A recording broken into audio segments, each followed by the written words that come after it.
Okay, I'm sorry. I had to answer that, y'all. So let's just kind of get caught up with what's going on with Fat Joe. There's a lot going on, y'all. Fat Joe is in big trouble. Maybe. Mm-mm. So, and then I kind of, with the research, I'm finding out that they kind of been at this for a minute. Fat Joe filed defamation on him some time ago.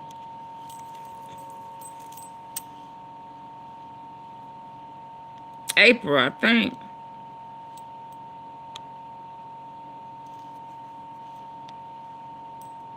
I think it was in April.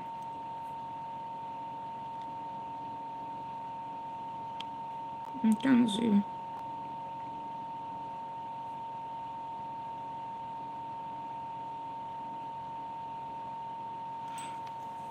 Mm.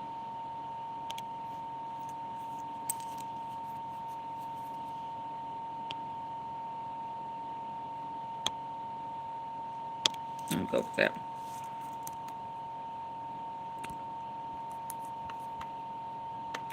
Yeah, he sued Terrence for defamation. So he had put out some time ago that he was a PDF file.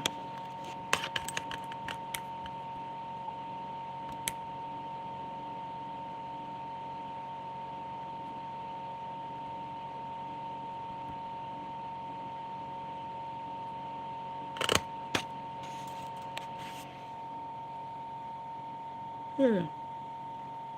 So back in April, he was suing his former hype man for defamation. So this is kind of, it's ongoing. You know what I mean?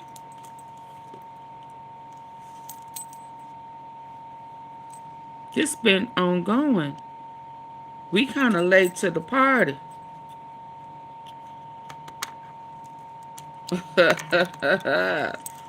They already been threatening lawsuits and stuff.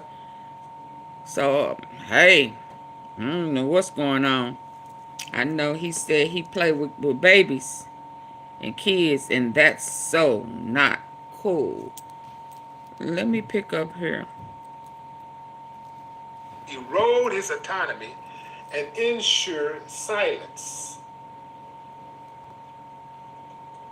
Shout out to Willie D.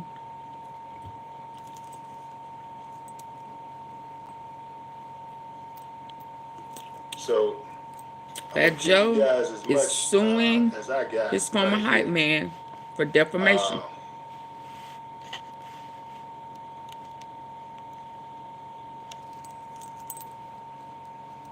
Lawsuit was filed in the U.S. District Court, Southern District of New York, and viewed by the independent Dixon's 157-page document contained a content warning due to the graphic nature of the claims in bold red font.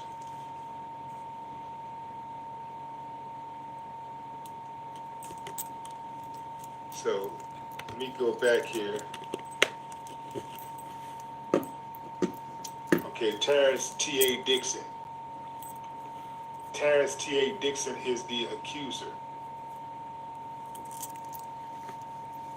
Yep, that's what he said. Fat Joe is Deshaun Combs minus the Tusi. Oh, wow. Dixon's attorney Tyrone Blackburn told the Independent. He learned nothing from his 2013 federal conviction. Blackburn continued, referring to Fat Joe's 4 months behind bars for failing to file income tax returns.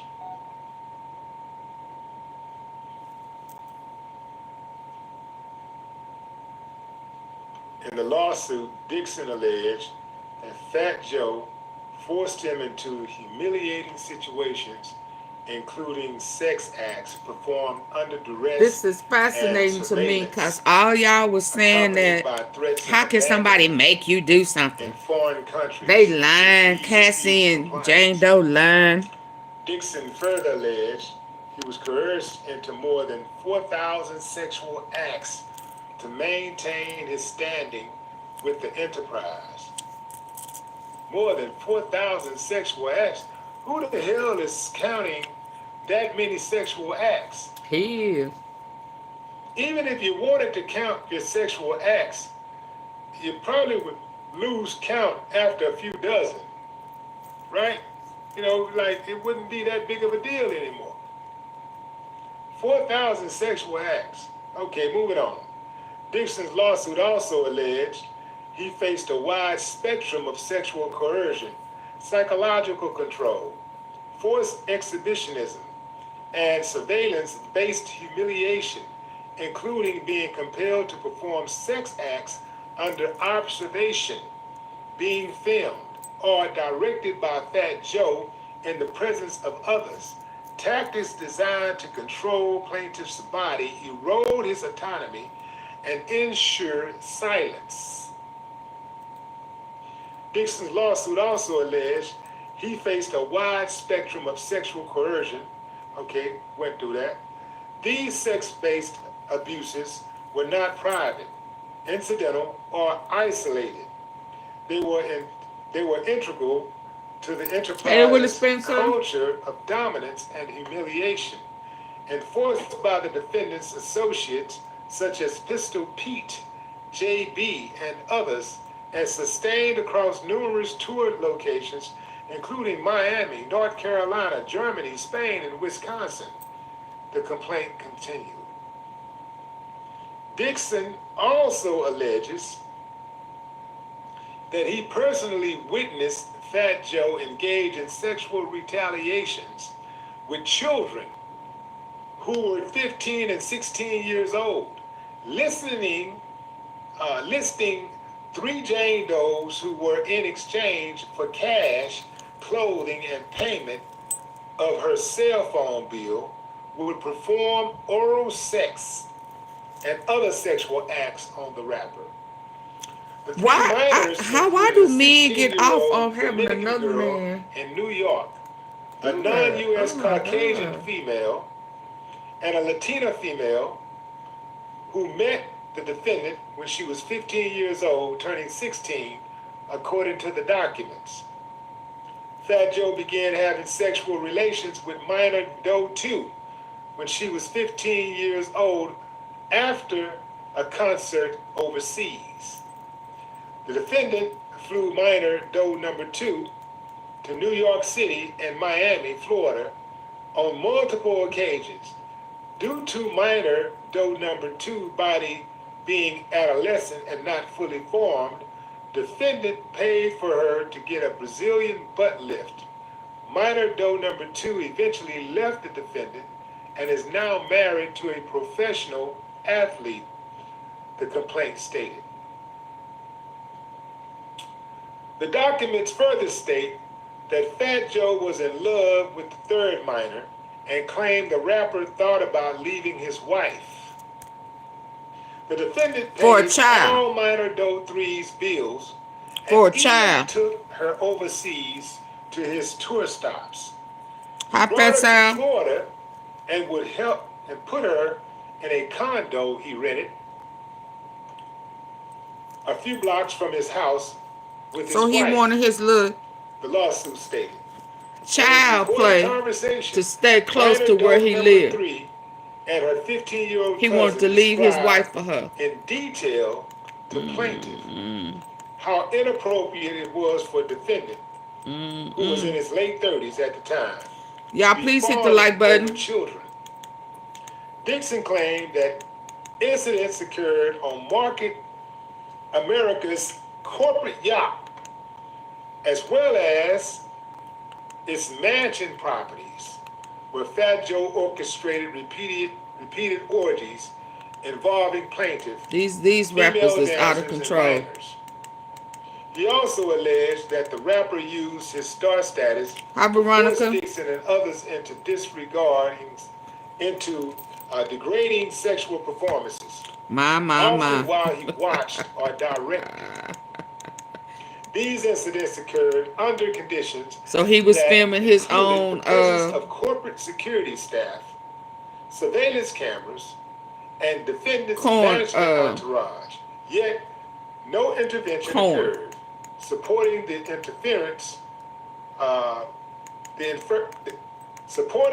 inference that these acts were facilitated by and covered by the broader enterprise and its affiliates. The complaint continued. Oh, I'm playing the wrong one. Dixon did not willingly consent to participate in these acts.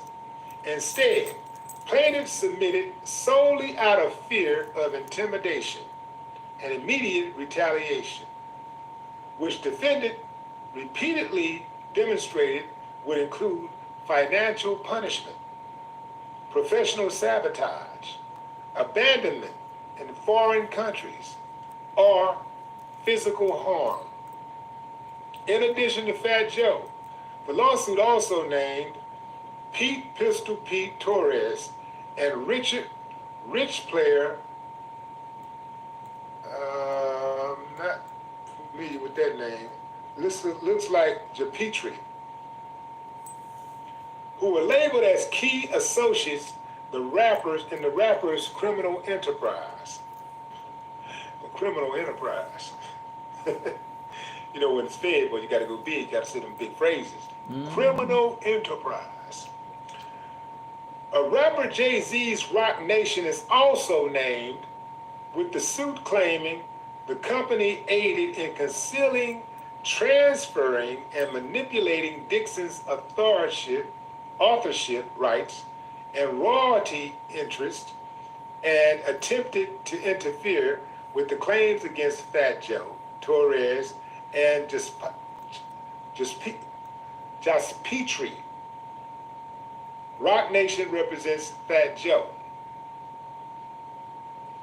Dixon's lawsuit comes months after Fat Joe sued his former hype man for social media slander. Dixon had claimed that Fat Joe flew a minor girl across state lines to engage in sex acts. Dixon's lawyer, Tyrone Blackburn, was also named in that suit. This is the right way to fight Joe, through the system.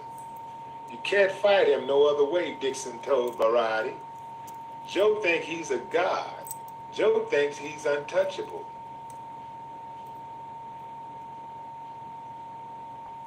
I can read better than your mama. Ah! Who said it? J5 said Willie. Y'all thought I was bad. I can read better than your mama. I bet you understood everything I said. So I ain't the only one there to put it on your mama. That's mama. how it is when you're reading off the cuff. I hadn't read this before, fam. You know how it go. If you ever read like you know how to read, you know how to read. But anyway, fam, moving on. I would have blocked you, but I ain't got time right now. But keep on, though. I'll block you. Anyway, fam. So I ain't the only one. Yeah, they're saying that the Fat Joe, violated these minors and all this type of stuff. Now, here's the deal, fam. The dude say he engaged in 4,000 sexual acts. Okay. My thing is this, fam. If it's true, dude has zero credibility. Listen to what I'm saying. If it's true, he has zero credibility. Because all of this was cool with you while y'all was cool. Y'all were cool. All of this was cool. True that. You allegedly watched this man violate minors. You allegedly was forced into 4,000 sexual acts. All of this stuff happened. on your watch for over 20 years. Mm. And you're just now speaking up. Why? See, this is what I'm saying, fam, about people who come forward 20 years later, 30 years later, 50 years later, talking about suing somebody for violating them in some kind of way. This is what I'm talking about. There should be some type of cap on these type of lawsuits. And there should be some evidence. There shouldn't just be an accusation and you can ruin somebody's career. Even if the person is innocent, once you put it out there, their reputation is damaged for life, because there's always somebody going to throw it back up in their face. There's always somebody going to look at you with a little bit of suspicion, thinking, Hi, Nancy. I wonder if it's true. And you're going to see it in their face sometimes. So there should be severe consequences for somebody who throws somebody's name out there like that. But Hi, before Dominic. you can get to all of that, there should be statutes of limitations. And the clock should start. Not if you playing with minors. You're at a reasonable, safe distance from your so-called attacker, right? The moment you're at a reasonable, safe distance, No, the you clock wrong. should start, because once you're at a reasonable, safe distance, you should contact the authorities. You should contact the proper authorities. That's how you have credibility. No, you sometimes you keep the DNA. It's like people can just go through life and see what happened in their life, and once they money wrong, or money ain't right no more, they break up with this dude, that chick or whatever. Now all of a sudden they're trying to figure out how to get some money. Let me look around. Who can I get some money from? Stop violating people. Who can I lie on? Who can I blame something on? Stop violating people. Did that. This person right here, and then next thing you know, that person's name is all in the news, and they getting the check. Fam. I would advise anybody that get lied on to go hard. I wouldn't settle. I absolutely wouldn't settle. I would go hard. I fight everybody. Everybody. Anybody got anything to do with it, go get it. Go get that smoke. I absolutely wouldn't settle. But first and foremost, I don't rock like that. I ain't got nothing like that nowhere close to my record, so I don't even rock like that. So, but I'm saying, if somebody did that to me, oh yeah. Don't believe the hype. Absolutely coming. I'm absolutely fighting for my rep. I'm not settling. And I do understand why sometimes people Hi, Nancy. settle when they're innocent. Michael Jackson settled when he was innocent. Can't nobody. You sure make me can. believe Michael Jackson violated any kids. And I get it. That ain't normal for grown men to be in bed with kids and watching TV and eating ice cream. But Michael Jackson wasn't a normal man. Michael Jackson absolutely adored children. That's why he was found now guilty. But he had a special adulation for children. And I do believe Michael Jackson loved children so much, he was no way possible he would harm a child. How loyal. And Michael Jackson, although he was a great businessman, he was very savvy, a savvy businessman, he was still very much childlike. Anytime Hi, Darla. Michael Jackson watch movies, really playful. Never stopped being that way. Very, very playful. Hi, says Jamma. There are times when people do settle when they are innocent, because they don't want to go through the whole trial process. They don't. But the thing about it, though, the problem is, once they drag your name out there, they drag your name, you may as well fight. Once they put it out there, you may as well fight. I don't respect this dude, whoever, TA, I don't respect him. Because he say, if we were to believe what he's saying Joe did this, Joe did that, Joe did this, Joe did that for 20 years. And he ain't said nothing. Now, all of a sudden, he gets to call somebody's name out there, throw somebody's name in the mud, drag somebody's name, and his name get to be, now he get to be somebody off the back of somebody else's name who actually earned that name, who worked to earn that name. So he gets to drag somebody's name, file lawsuits, get a bunch of attention. Ain't that the same thing that they doing with Tyler Perry? And he is a scriptwriter. This thing was to go away, the lawsuit was to be dismissed and it stopped right now. Joe's reputation is forever damaged because of the allegations. Even if Joe was to go to court, ended up in court, and was to have the case thrown out, this video, or be found not guilty, his reputation still takes a hit. And the guy who brings this lawsuit forward,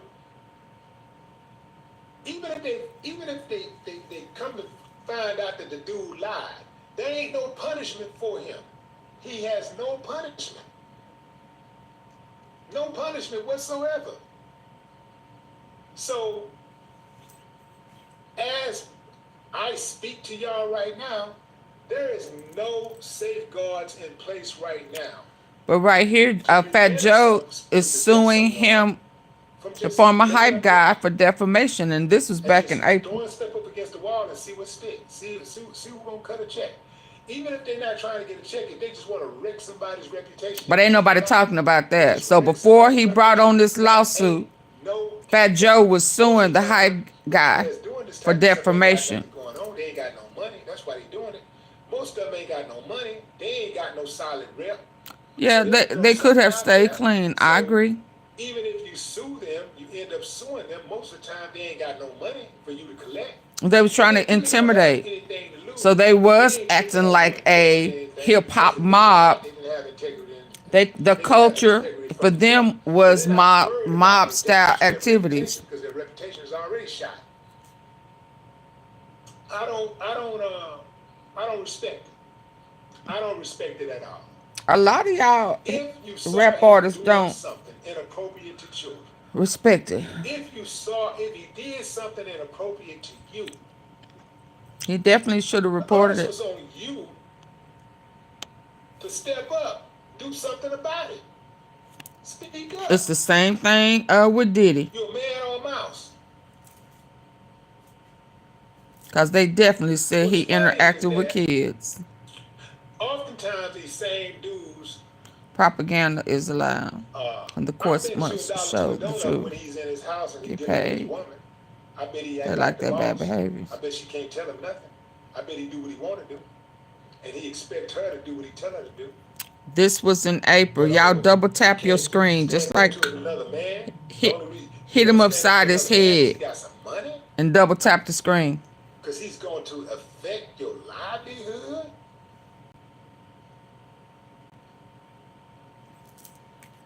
What about your manhood? Oh, he made him give him head, so that's after. Your manhood should be first. Mm-hmm. You mean to tell me you letting the dude play with you? Mm-hmm. Because he paying you some money? What else you did for money? Mm-hmm. And who else you did it with? Fell in love with mine. People will go down on a brother. I don't respect it. Okay, say something else. I'm gonna have to move on. If these allegations are true, Even Steve. the first time he tried you, you should have shut it down. I know first time a joker tried me, I'm gonna shut it down.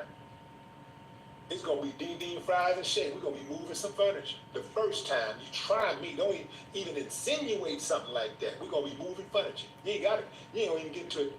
You ain't gonna even get a chance to put your hands on Heavy Bear. Just insinuate it in his own. But oh, he doing this here over 4,000 times, 4,000 sexual acts. It sound like all these Man, people who was promised this, that, and the other, all the guys. You should be jailed. One thing we know that you did, realize you already admitted it. the hell some of their asses is gonna go to jail. So what they promised him, they not gonna get it. So let me go and take their ass to court. Bad Jolanda. I'm just Jolanda. Claim that they were part of a conspiracy and benefited from a conspiracy and letting them off if they give up the big fish, they give up somebody else, they let them off. Yeah. They gotta stop doing that. They've been doing that long before you've been here, sir. Ain't no incentive for them not to do it. You mean to tell me I can commit crimes? We're supposed to believe Diddy had 400 gallons of baby oil just to sit in the corner tugging watch them do all of this stuff on its solo while Cassie was getting her ovaries blown out by a dude. Come on, Punisher man. I'm not buying it. I'm not buying it. Well, that's what happened. What you mean? Are we supposed to believe? Yeah, that's what's on the video. Ain't the jury watching it now? I mean, the last day in court, they was watching that happen. What are you talking about, BV Con? What you mean? They got evidence because Diddy was dumb enough to record it. He was doing his own porn. So what are you trying to say? Don't ask no more questions without putting it on a super sticker, super chat super sticker. Don't ask me. Don't put any questions in the chat without sending support by super chat or super sticker, please, because I'm going to erase it.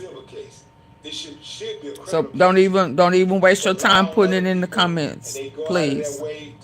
Knowingly lie, when they knowingly lie on other people. I'm not saying, report something, wrongly report. So I'm talking about when they go on the internet and purposely tell a lie. That should be a criminal charge. That should be calling issues and crime conspiracies is how criminals keep on being right. But they hitting them with conspiracy now. So far, all okay, and you just got on. Hello, did you speak? And after they lie, how Dean Boogie? If the heat get on them, they start backing up and saying, I was wrong, I apologize. Well, you already told that lie. It's like the trans chick or the trans dude that lied on Chingy, talking about they did something with Chingy or whatever. Went out there and messed that man's reputation up. Yeah, I remember that. Come back and say, I lied. I'm sorry. I apologize. Hi, Michelle. People kill me coming in asking questions and don't speak. Oh, ooh. Y'all don't have no manners. That should be some severe consequences. I'm doing great, Tony. How are you? How's Shaka? Awesome. Bye, James. I mean, because you obviously don't want to be here today because you being facetious and trolling, and I'm not in that type of mood. You got one more time, and I'm going to get you up out of here. This guy says he personally witnessed Fat Joe engage in sexual relations with children. I'm going to get you up out of here. 16 years old. Now, how did he know those kids were 15, Hi, Ronnie. 16 years old? How did he even know that? How do you know that? How do you get so involved that you know that? I mean, did he go find him? Did he bring him to the room? Did he bring him to him? How did he know that? And if he knew that, why did he let that go down? See, that right there let me know what he about. that let me know his character shot. He ain't got no character. Because I'm not going to accept that from my partners. I'm not going to accept nothing like that. I'm not going to be in the room. I'm not going to be watching something like that go down because silence is consent. If I see something like that and don't say something, that means that I'm agreeing with it. I agree with that. I don't do something, that means I'm agreeing with it. I agree with that.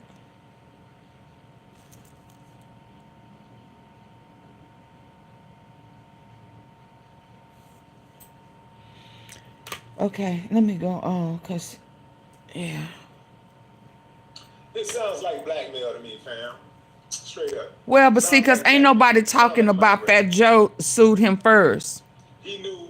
That's why I got this right here. Ain't nobody talking about this. Fat Joe is suing his former hype man for defamation. This was back in April. He was getting money. It's June. That he chose not to. He may have told him about himself, but he wasn't suing him until Fat Joe sued him for defamation. But they left that part out, right? He called him a PDF file in his face.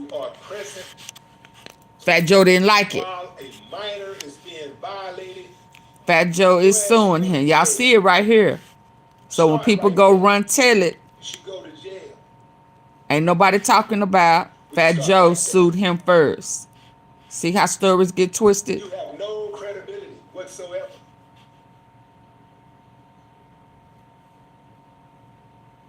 This was in April.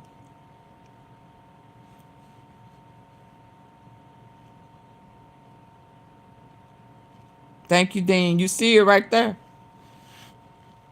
We seeing it with our good eye. That's why I got it over one eye. We looking at it with our good eye. Fat Joe is suing his former hype man for defamation.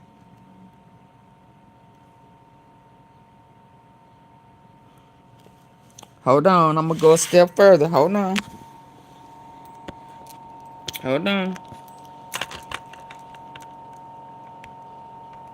Dang, I didn't want to mess up that one. God dang.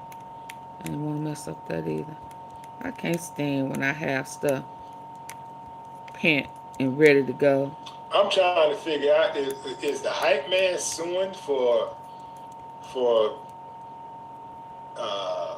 Hi, C. Scott. witnessing the allegations? What is he suing for? Oh, that's right. He said he was coerced. That's the new word, y'all. Coerced. Oh, I thought it had a summary.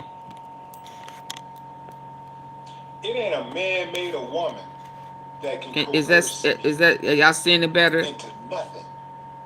Especially Fat Joe is suing sexually. And the date was April 29th. Allowing myself to be violated. It ain't a man made a Hi, woman Christy. to do that. This sounds April like money 29th. grab. I'm too straight. So, It sounds like money grab to me. he started the money grab, though. Fat Joe started the money grab. It's just that ain't nobody talking about it. Y'all, please coming in, hit the like button for me. I would greatly appreciate it. Sound like a money grab to me. You don't sound like a victim to me. Sound like an accomplice. That's what So it sound because, like to me. Sound so like an because accomplice. what it sound like to me, clear either way. Yeah, but what it sound like to me is what they're not saying is Fat Joe started it, right? And when he started it, oh boy went deep. He went way out there. He said, okay, is that what we're doing? There go that AunTeaFee. There go that pet. There they go. That's the, there go Laquita saying, oh, is that what we're doing? Oh, okay. Oh, okay. Okay. You want to sue me? Well, I'm finna put it all out here. I'm gonna put all what I done seen, all your falsifying documentations, all of it. I'm putting it all out there. Since you want to sue me for defamation, I'm finna sue you And I'm gonna put all your trifling business, all your IRS, all your PPP loan fraudulent paperwork, all of it. You ain't pay me. You lied. You put on paper for the IRS. All of this stuff that you've done, I got evidence. Cause ain't not one person said nothing about Fat Joe is suing his former hype man for defamation. So that means that was a conversation before it became litigation. And Fat Joe started it. Because they said, oh boy, just filed his lawsuit in June. So Fat Joe started it. So I guess he said, man, I just punched you. Now you trying to knock me out. You trying to kill me, man. You putting all that. You telling my wife that this little girl, this little what they call them, this little worker, my little play toy, my little I done moved her down the street from the house. So I'll say I'm going walking to the store. I'm trying to get my exercise on. I'm walking straight on up in there. Cause she a block away. He telling everything. Everything. And you filed that PPP loan. You falsified it. And you put on your taxes that you paid me this, that, and the other. You did all of this bogus stuff. And it's out there cause Fat Joe sued him for calling him a PDF file. But I mean to tell you, ain't nobody talking about how it started. But the tea sippers, oh, okay, TMZ had put it out there too. Tea sippers. You seen it here.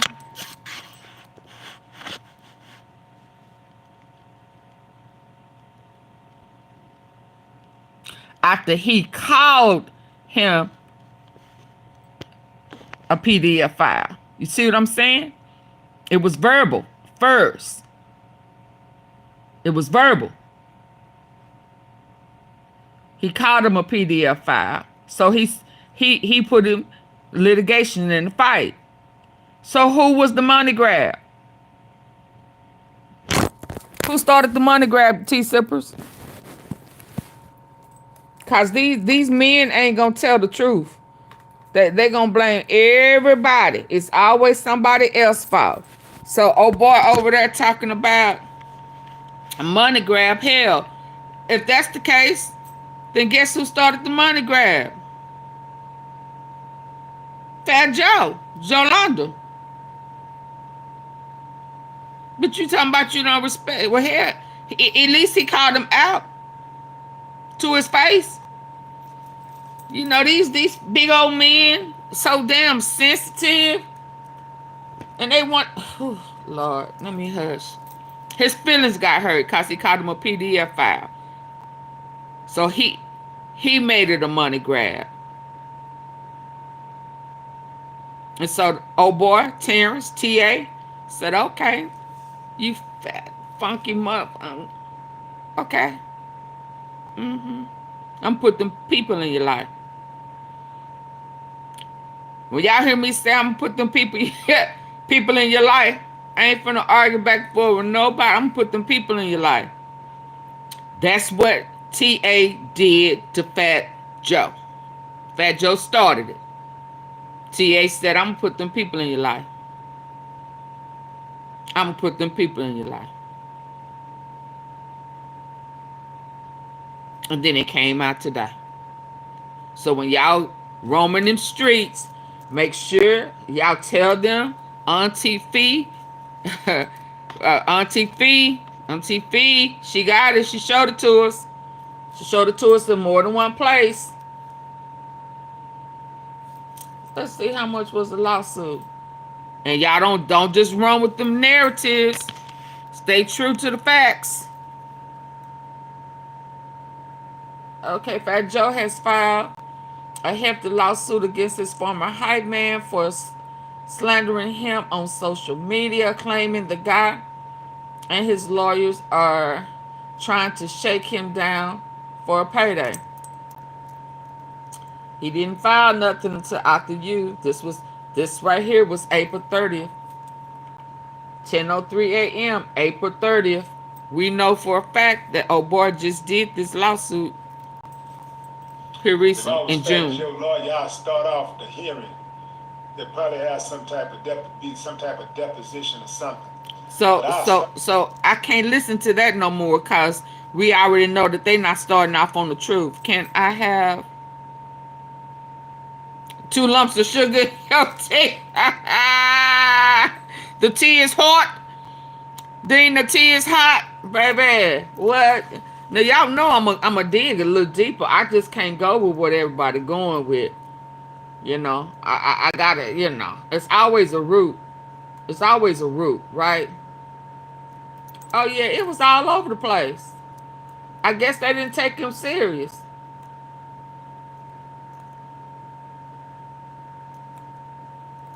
I was trying to see if it was gonna tell me how much it was. It's suing his former hype man. He said hefty, but it ain't telling me how much. So I'm gonna move on because I grabbed the wrong dang it, thumbnail. So you got the tea? Got that tea? You know, AunTeaFee ain't gonna play with you for long, baby. So Fat Joe ex-hype man sues for $20 million. I'm trying to see if that's the same amount that Fat Joe was suing him for. That's what I was trying to. Fat Joe suing hype man.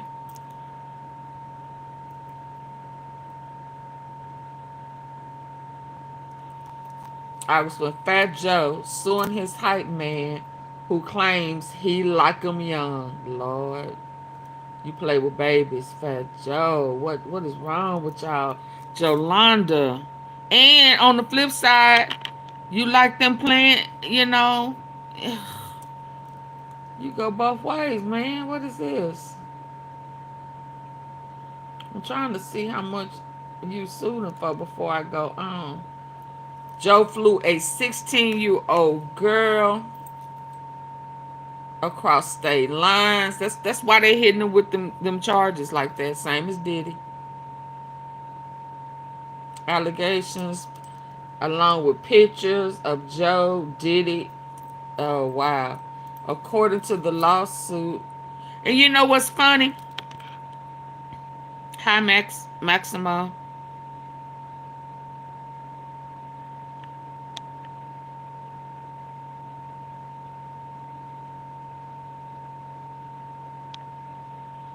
Are you promoting over here? Maximo, get out of here. You can't advertise over here. Are you crazy? Did you even hit the like button? Did you support the platform before you try to advertise your business? Bye. Y'all people done lost y'all mind.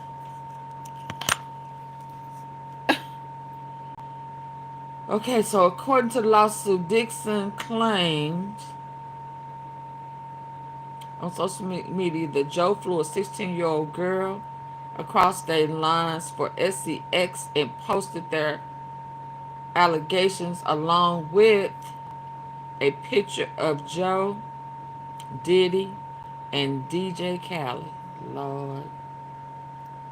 Sloppy Joe ghostwriter is speaking out along with former employee. They said it's nasty work.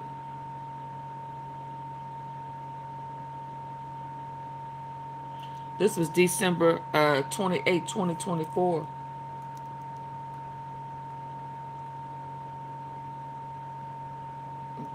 Joe's legal counsel claimed the allegations were made as part of a money grab generated by Dixon's attorney, Tyrone Blackburn. Diddy's accuser, Lil Rodney, is a separate case. Yeah, these people. Oh wow. Okay, I'm gonna move on past that. Hi, Danny. Hi, Canadian mommy. This the what they say. The rooster is coming home. What they say? I don't. 2019. Ooh wee. Okay, so listen. I don't want to hear him no more. So, but hold on. So let me go here and take you to y'all to the next one. Hold on. Cause oh boy, y'all know we had a real deep conversation last night about Tyler Perry and the generational curse, right? If y'all were here. So let me touch bases here. This video is for Ari Melber. If you're not Ari Melber, keep scrolling. Or don't. Yo, I saw your little interview with Tyler Perry where you used my quote from 15 years ago to talk about some black people think your movies are cringe. That was fucking lame. Why the fuck am I in the conversation? You need me as your authenticity Hi, Danny. prop? Why did you pull up a 15-year-old quote to ask him about some black shit? Did you need a black person to be basically holding your hand while you asked him about some black shit? That's funny because you say a lot of black shit. Little rhymes and raps and shit that you make all awkward. That shit is corny as fuck. That whole shtick, the dorky white guy says 90s hip-hop lines, that's cringe as fuck. But if you got the courage to make DMX sound cringe on MSNBC, then ask Tyler your own fucking question and leave me out of it. If you were black, I'd say keep my name out your mouth. But you're not.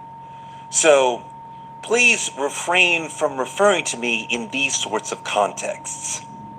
This video is for Ari Melber. If you're not Ari Melber, keep scrolling. I guess Or he don't. told Aubrey, right? Yo, I saw your little interview with Tyler Perry where you used my quote from 15 years ago So y'all know I had to go talk and about find. some black people think your movies are I had cringe. to go and find it, right? So hold That on. was fucking lame. Can't believe he Why the cussed him fuck am out. I in the... He cussed him out, didn't he?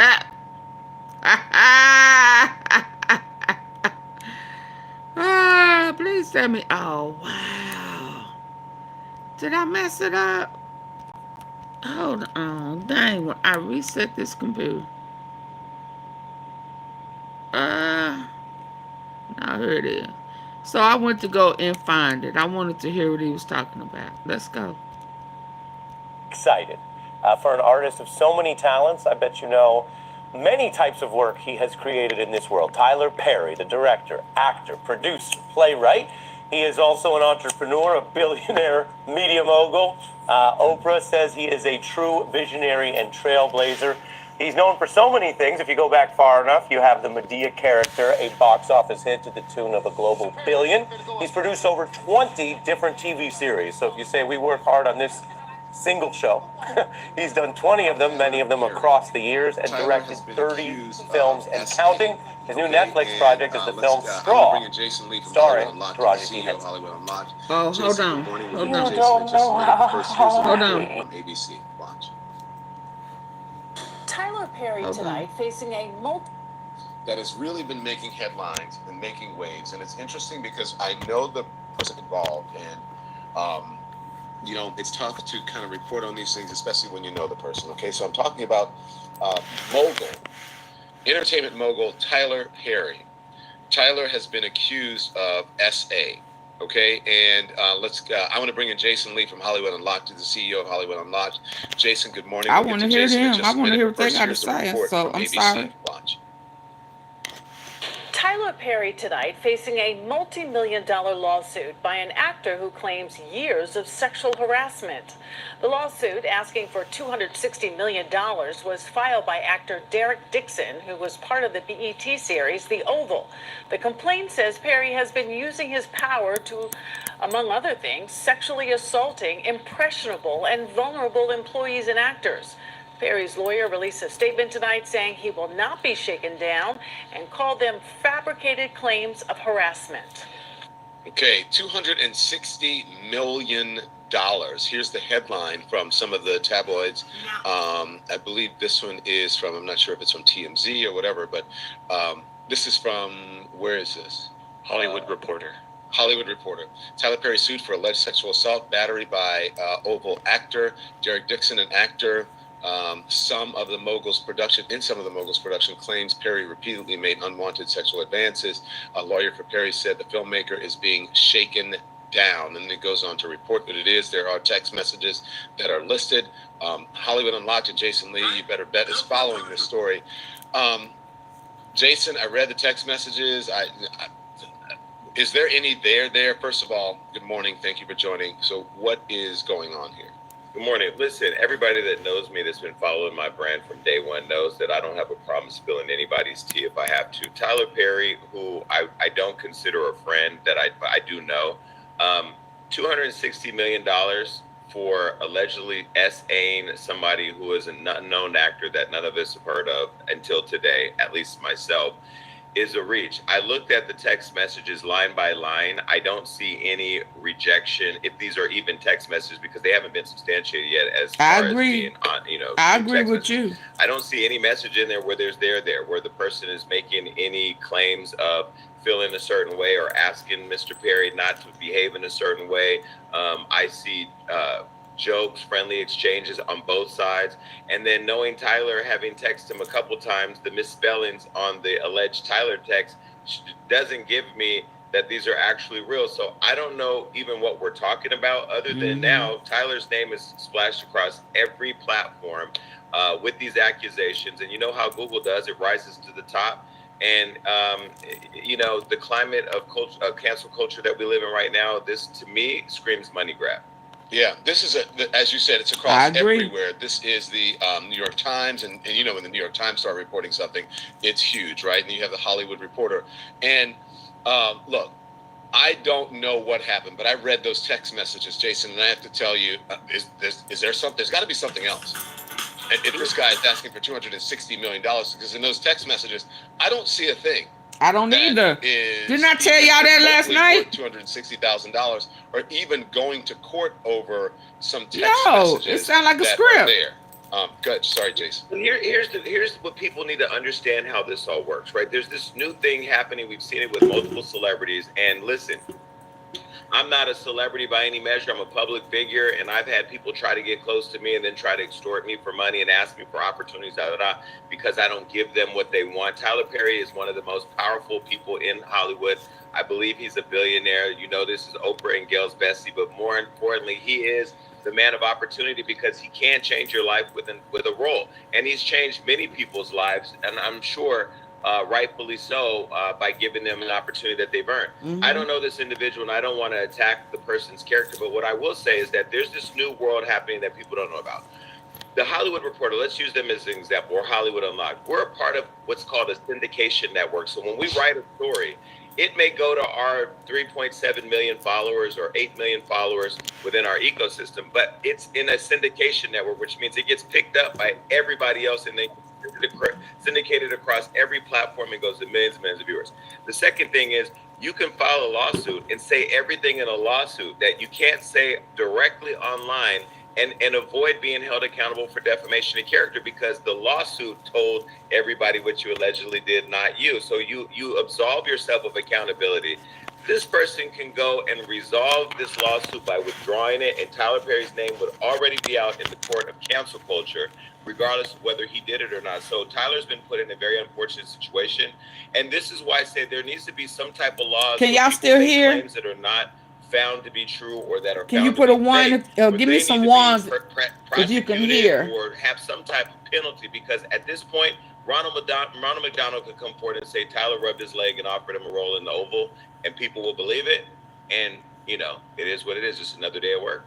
Look, this is also, Can y'all hear? you know, this started, look, this is as old as Hollywood, right? This is as old as, you know, the world, that people have been accused of these things. But if you want to, you know, let's just start from the Me Too movement, which is a legitimate movement. But there are people who, and don't get me wrong, I'm a survivor of sexual assault. And so when I look at this, I look at everything with a sort of critical eye. And I'm like, well, okay, someone rubbed your leg, whatever, that should Y'all not must happen. not be but able to not hear. everything is life-altering and life-changing, okay? And if Tyler Perry is guilty of this, okay, fine, then he should. And I think Tyler would be the first person to say I should suffer the consequences. But I don't see anything in those text messages. I don't see anything in this lawsuit that rises to the level of a $260 million harassment claim that someone should even take to court. I would be surprised maybe that this would even, that it's going to stand in court. Now, I do know Tyler. Tyler and I aren't best friends. We are friendly. We've been more friendly. We've been friendlier in the past, but I have not been able to speak to him in quite some time because he's busy. I'm busy. But I will tell you that Tyler is a nice person.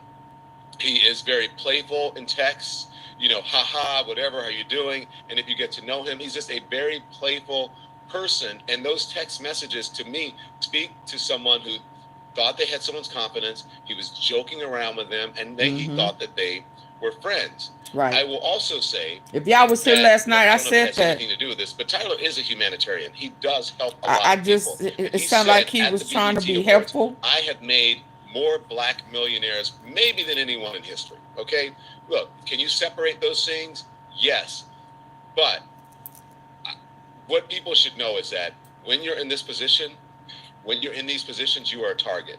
And there have been rumors about Tyler, and there's rumors about everybody. Who knows what's true and who knows what's not? I don't care. I don't care what Tyler is. I don't whatever. I'm not in his bedroom. I'm not in his business.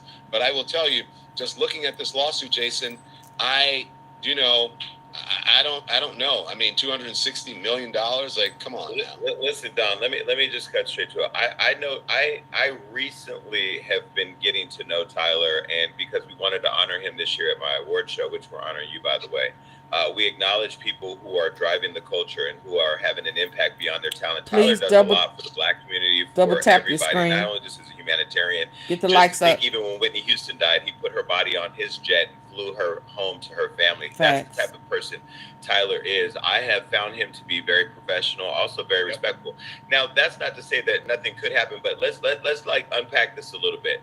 None of us have ever heard from Tyler Perry's lips that he was gay. So this is also an attempt to out him and an attempt to embarrass him. And most celebrities who don't have the resources will fold under the pressure because they just want the headline to go away. I got a call yesterday, and I haven't said this thing, but I got a call yesterday from Johnny Gill, who was frustrated at this person who's online claiming that they saw him kissing Eddie Murphy. And he's like, first of all, this has never happened. This is crazy. And he went on and on and on about the rumors that he's been fighting for years and how he wants to defend himself. And what Johnny was asking was, how do I even defend myself? You can't defend yourself with the internet. The internet has its own life. Here's the deal. Let me just say this. If I tell somebody right now in the DM, which I probably have, yo, you're fine as shit. I want to sleep with you. Where is that worth $260 million? I'm a single man. Men walk up to women in the club every day and say, hey, I want to sleep with you. And women have the right to say no. In this case, those text messages don't say no, and it don't say that he's done anything to go beyond the scope of being interested in another person. So I'm confused. I am confused too. And I will say, obviously innocent until proven guilty, and this will all be played out in the courtroom. But I do have to say that if someone like Tyler Perry, who has the means, or as we say in the community, Tyler has long money, right? And if Tyler wanted this to go away, it would go away. We would not hear peep. So for Tyler to say, no, you are not going to extort me, or you are not going to get any of my money, speaks volumes about, I believe, the viability of this case and how this will possibly play out. Because if he wanted to go away, trust me, he could make it go away. And he has not done that. Do you think I'm wrong? 1,000%. I agree. Don, I went on Facebook yesterday. There's so many memes about this. There's so many fake stories about it. There's so many salacious things driving clicks because people are making money from it. Yes, Tyler can make this go away. I saw a picture of Tyler Perry on a yacht with my friend Brian Tanaka, who's the ex of Mariah Carey. Just Hi, a Adam. photo saying Tyler on the boat with Mariah Carey's ex. They then tried to turn that into a story that they're now in a relationship. So this, again, is a part, I think, of a bigger propaganda thing against Tyler. But I do want to go on to say, and this is somebody who's been molested, and thank you for sharing your own. Okay, so, you know, because this just popped up. I just saw this. And so this is why I paused what we were listening to listen to this, because I was wanting to hear their point of view, because they would have been able to tell you he gives me a vibe. And we know Jason would have added it. He'd have said it. Look, yeah, he got some vibes, or he this, he that. Jason Lee? Oh yeah. Gay men know how to defend. They know how to defend each other, but they also know how to call them out. And they are social. They're not friends. Hell, the way that guy, Tyler was talking to the Oval guy, he thought they was friends. That's how it came across to me yesterday. That's just why I can't entertain it like that. But yeah, I mean, Jason has called out some people that he is cool with. And he'll smile, or he'll give out some type of but he ain't doing that. Done too. Survival story, because when you've been taken advantage of, you do look at things through a more critical lens and you want to defend. Yeah, which I probably have. Yo, you're fine as shit. I wanna sleep with you. Where is that worth $260 million? I'm a single man. Men walk up to women in the club every day and say, hey, I want to sleep with you. And women have the right to say no. In this case, those text messages don't say no, and it don't say that he's done anything to go beyond the scope of being interested in another person. So I'm confused. I am confused too. Yeah, I heard him say, when you meet somebody, you're going to be great. Obviously innocent until proven guilty, and this will all be played out in the courtroom. But I do have to say that if someone like Tyler Perry, who has the means, or as we say in the community. Oh, yeah, I misread that. And I disagree with you, Mama Mode, because most gay, what word can I call them? I guess I could say gay. They don't do that closet stuff. If you out, you out. And they could be like, they call each other the B word. Don't come up here with that. You know you won. They call each other out. They don't be keeping those secrets. Them DL brothers, that's not gay brothers. If they gay, they don't defend each other or a closet. They want them to come out. The DL guys, that's different. But straight up gay, no. They'll call them out. Tyler wanted this to go away. It would go away. We would not hear Pete. So for Tyler to say, no, you are not going to extort me, or you are not going to get any of my money, speaks volumes about, I believe, the viability of this case and how this will possibly play out. Because if he wanted to go away, trust me, he could make it go away, and he has not done that. Do you think I'm wrong? 1,000%. I have Don, I went on Facebook yesterday. There's so many memes about this. There's so many fake stories about it. There's so many salacious things driving clicks because people are making money from it. Yes, Tyler can make this go away. I saw a picture of Tyler Perry on a yacht with my friend Brian Tanaka, who's the ex of Mariah Carey. Just a photo saying Tyler on the boat with Mariah Carey's ex.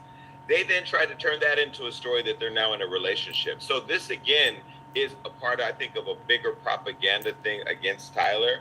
But I do want to go on to say, and this is somebody who's been molested, and thank you for sharing your own survival story, because when you've been taken advantage of, you do look at things through a more critical lens and you want to defend people. I support anybody who's been a victim or survivor of being assaulted. But I will say that there's a lot of BS out there, and I do believe those people are the ones ruining it for the real victims and should be held accountable, including this person. Look, I didn't quite get my point across earlier because it's early and I kind of lost my train of thought. But the Me Too movement has been good for many reasons.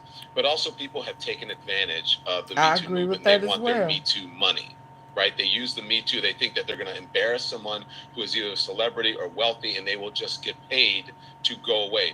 They will file lawsuits, and then the lawyers who are the ambulance chasers will be like, oh, this is a money grab. We can get some money because Tyler's not going to want this headline. Jason's not going to want these headlines. Don's not going to want these headlines. I don't give a fuck.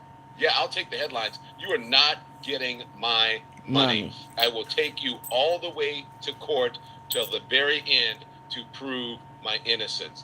But that's just me. But people are taking advantage, and it's doing a disservice to the Me Too movement and to I believe, the legitimate victims of S.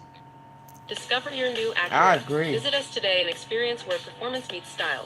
We're elevating the way you drive with cutting-edge technology. Victims of SA. Well, and the Men Too movement. See, where the Me Too movement failed is there is a Men Too movement that never happened because men are victims of sexual assault and molest and other things, and so their voices need to be elevated. But let me tell you something. You said I don't want it. I welcome somebody to try me. I will drag you to the gates of hell, introduce you to the devil, spit in your face, and bring you back to heaven, where I will bless you with the biggest reading lawsuit and ass whooping that you will ever get. Fuck around and find out is the definition of this face. Don, I'm with all the smoke, even though I'm an elected official and I'm trying to change my community and I am making changes. Hi, Tracy. What doesn't change with me is I'm with all the bullshit if that's what you want to try to do. They picked the right people. Tyler is a big giant, a jovial giant. He's a great man and he stays out the way and he minds his business. Unless you're Monique, of course, and she's bitter and sad anyway. Yeah, but when it comes to Tyler, he's not one to be in the news defending himself. So I do want to applaud Tyler for taking this moment to say, nah, I'm standing my ground and I'm not going to let you bully me and I'm going to keep my coins, period. Well, I just want to say, look, what's between, I've spoken to Monique or whatever, it was between Monique and Tyler, that's their business. And I felt bad having to, it hurt. Look, this is a tough thing. Jason, as you know, this is a business that we're in and we have to be critical of everything. And so, you have to interview people. You have to do stories on them. That doesn't necessarily mean that you agree with the stories of the person that you're interviewing. So it's been really tough. And I think it's been really tough because, Monique was out there saying things about Tyler and Oprah. And I interviewed it. I wanted to know. And I'm sure they don't like that I reported on it. But, that's... What are you gonna do? Well, yeah, but when Monique told Tyler and Oprah to suck her dick, I mean, you don't have a dick. That's not good. Women have a dick, and if you do have a dick, that's the headline. Let's talk about that. How big is it, Monique? Shit, come on. Is it on OnlyFans, Monique? What? Yeah. You are full. So, Jason, anyway, so here's what I have to say. I don't know what's going on. I'm not in it. Tyler, I wish you well. I wish this person well, whatever he needs, if he needs, whatever help he needs, right? I believe in taking care of yourself. Then you get that, sir. But I do have to say, I'm a Tyler Perry stan on this, okay? That's all I have to say. And, my brother Tyler, do your thing. I looked at all of the text messages. Look, these are some of the text messages. Let's put them up real quick before we go to our ad break. Like, nice picture. Yeah, the water does look calm. Nice picture. Great. Amazing. I need for y'all to double tap the screen on your phone. Get the lights up or hit the like button, the thumbs up on your computer.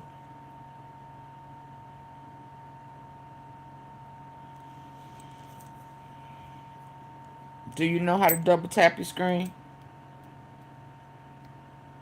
The face of your phone. Just double tap it. Look.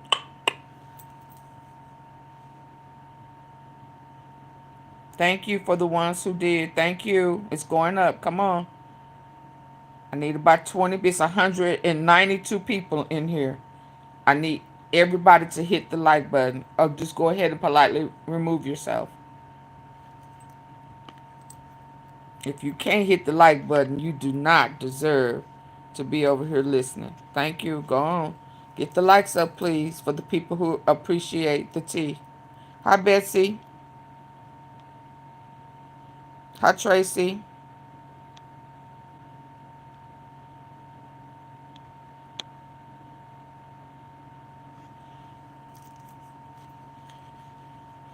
All derogatory words are blocked.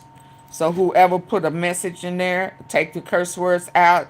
Take your racist words out if you really want me to see it. But in the meantime, double tap your screen or hit the like button, please. Thank you.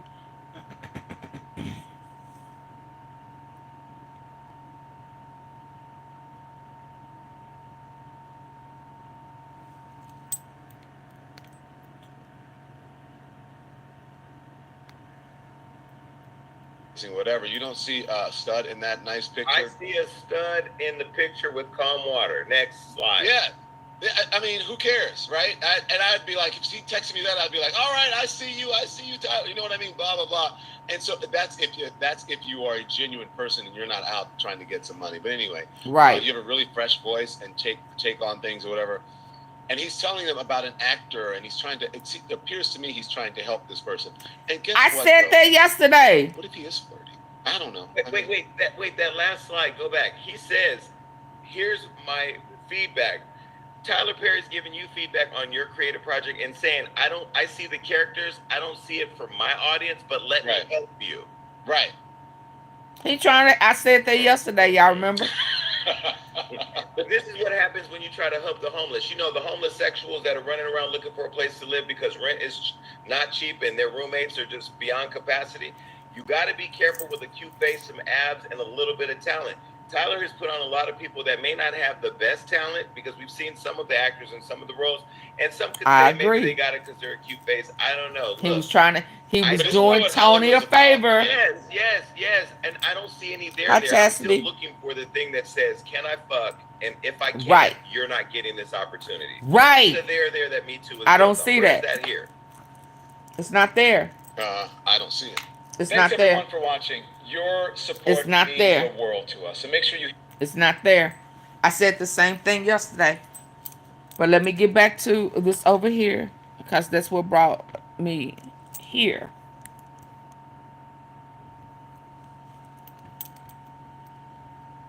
Him helping people. Hold on. I said the same thing. The different TV series. So if you say we work hard on this single show, he's done 20 of them, many of them across the years, and directed 30 films and counting. His new Netflix project is the film Straw, starring Taraji P. Henson. Great You movie. don't know how hard it is to take care of my baby. Or for what I make. I can't get half of what she needs. Nobody cares. Nobody sees us. This is my life. Over and over. Tyler Perry joins us. Thank you for being here. It's my pleasure, my friend. Thank you for having me. Really great to Watch have you all you. the time. There he Watch go, the beat all call the time. somebody my Wow, friend. well, this project, we'll jump right into it, and then I'd love to talk more about Hi, your journey. Sharice. Or the beat. Or the beat. Okay. If you want to get into No, we'll it, go to the we go back and forth. There are some interested and talented people who come by here. We appreciate all of them, but this is one of those days where we are Oh, it extra started over. Hold on. excited for an artist of so many talents that looks at what pain and adversity can lead to. Tell us about the story. What This is my life. Over and over. Tyler Perry joins us. Thank you for being here. It's my pleasure, my friend. Thank you great- for having me. really great to Watch have you all you. the time. Watch the beat all the time. Thank you. Wow. Well, this project, we'll jump right into it, and then I'd love to talk more about your journey. Or the beat. Or the beat. Okay. If you want to get into No, we'll it, go to the journey. we go back and forth. Yeah. But this is, like much of your work, something that looks at what pain and adversity can lead to. Tell us about the story, what inspired it. I wanted to write this movie for everybody who is not seen. There's a line in the movie where she says, nobody sees us, nobody pays attention to us. And I wanted to write this movie for everyone who's just carrying a lot. It doesn't feel like anybody in the country or anybody in the world cares. The thing about this lead character that Taraji plays, she's a single mother raising her child, and she finds herself with these compounding circumstances. And I think the theme of the movie, one of the characters says, people don't know how expensive it is to be poor. So what I wanted to do was just shine a light on what people are going through every day, and that's what this movie's about. In our political debates, a lot of things boil down to what you just said. Do we see people as people? Yeah. And people can be more generous, fair, Yeah. when they see the humanity in others, and vice versa. I want to play a clip, but you look like you have a reaction. Go ahead. Just the fairness is the thing. Just fair. Just give us fair. Fair is enough. Fair is enough. Yeah. Yeah. So if we talk about, we've had a debate about immigration, Yeah. and how could it be done? Yeah. There are ways to do it that are more or less fair, as you just alluded to. You talk about child protective services or other rules. Are they enforced fairly or not? Right. And so culture sometimes helps us see the humanity. That's what you do. You create culture. You have this track record. People years later are quoting your characters. So let's look at what's a difficult scene here that seems to humanize a mother who might lose custody. My daughter is safe with me! The teacher and the principal said she comes to school very hungry.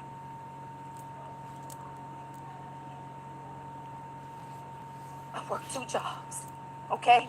I work 2 jobs to make sure we have what we can to eat. What are we seeing there? First of all, I'm watching Taraji just play this role. Even in the moments when she was doing these scenes, it was just so real, her being a single mother. And on her graduation day from Howard University, she took her 1-year-old on stage with her because it was like, people didn't think I would do it and graduate, so she really could relate to this character. But what you're seeing there, more than anything, is just a mother who is doing everything she can, and the situation starts to compound and compound. Hence the title, Straw, the final straw that makes it all go left. Well, you know what Most Def Yassine Bey said. Tell me. The straw that broke the camel's back, what's the secret? A million other straws underneath it. Always you, man. Always you. Always you. I can count on you to quote it.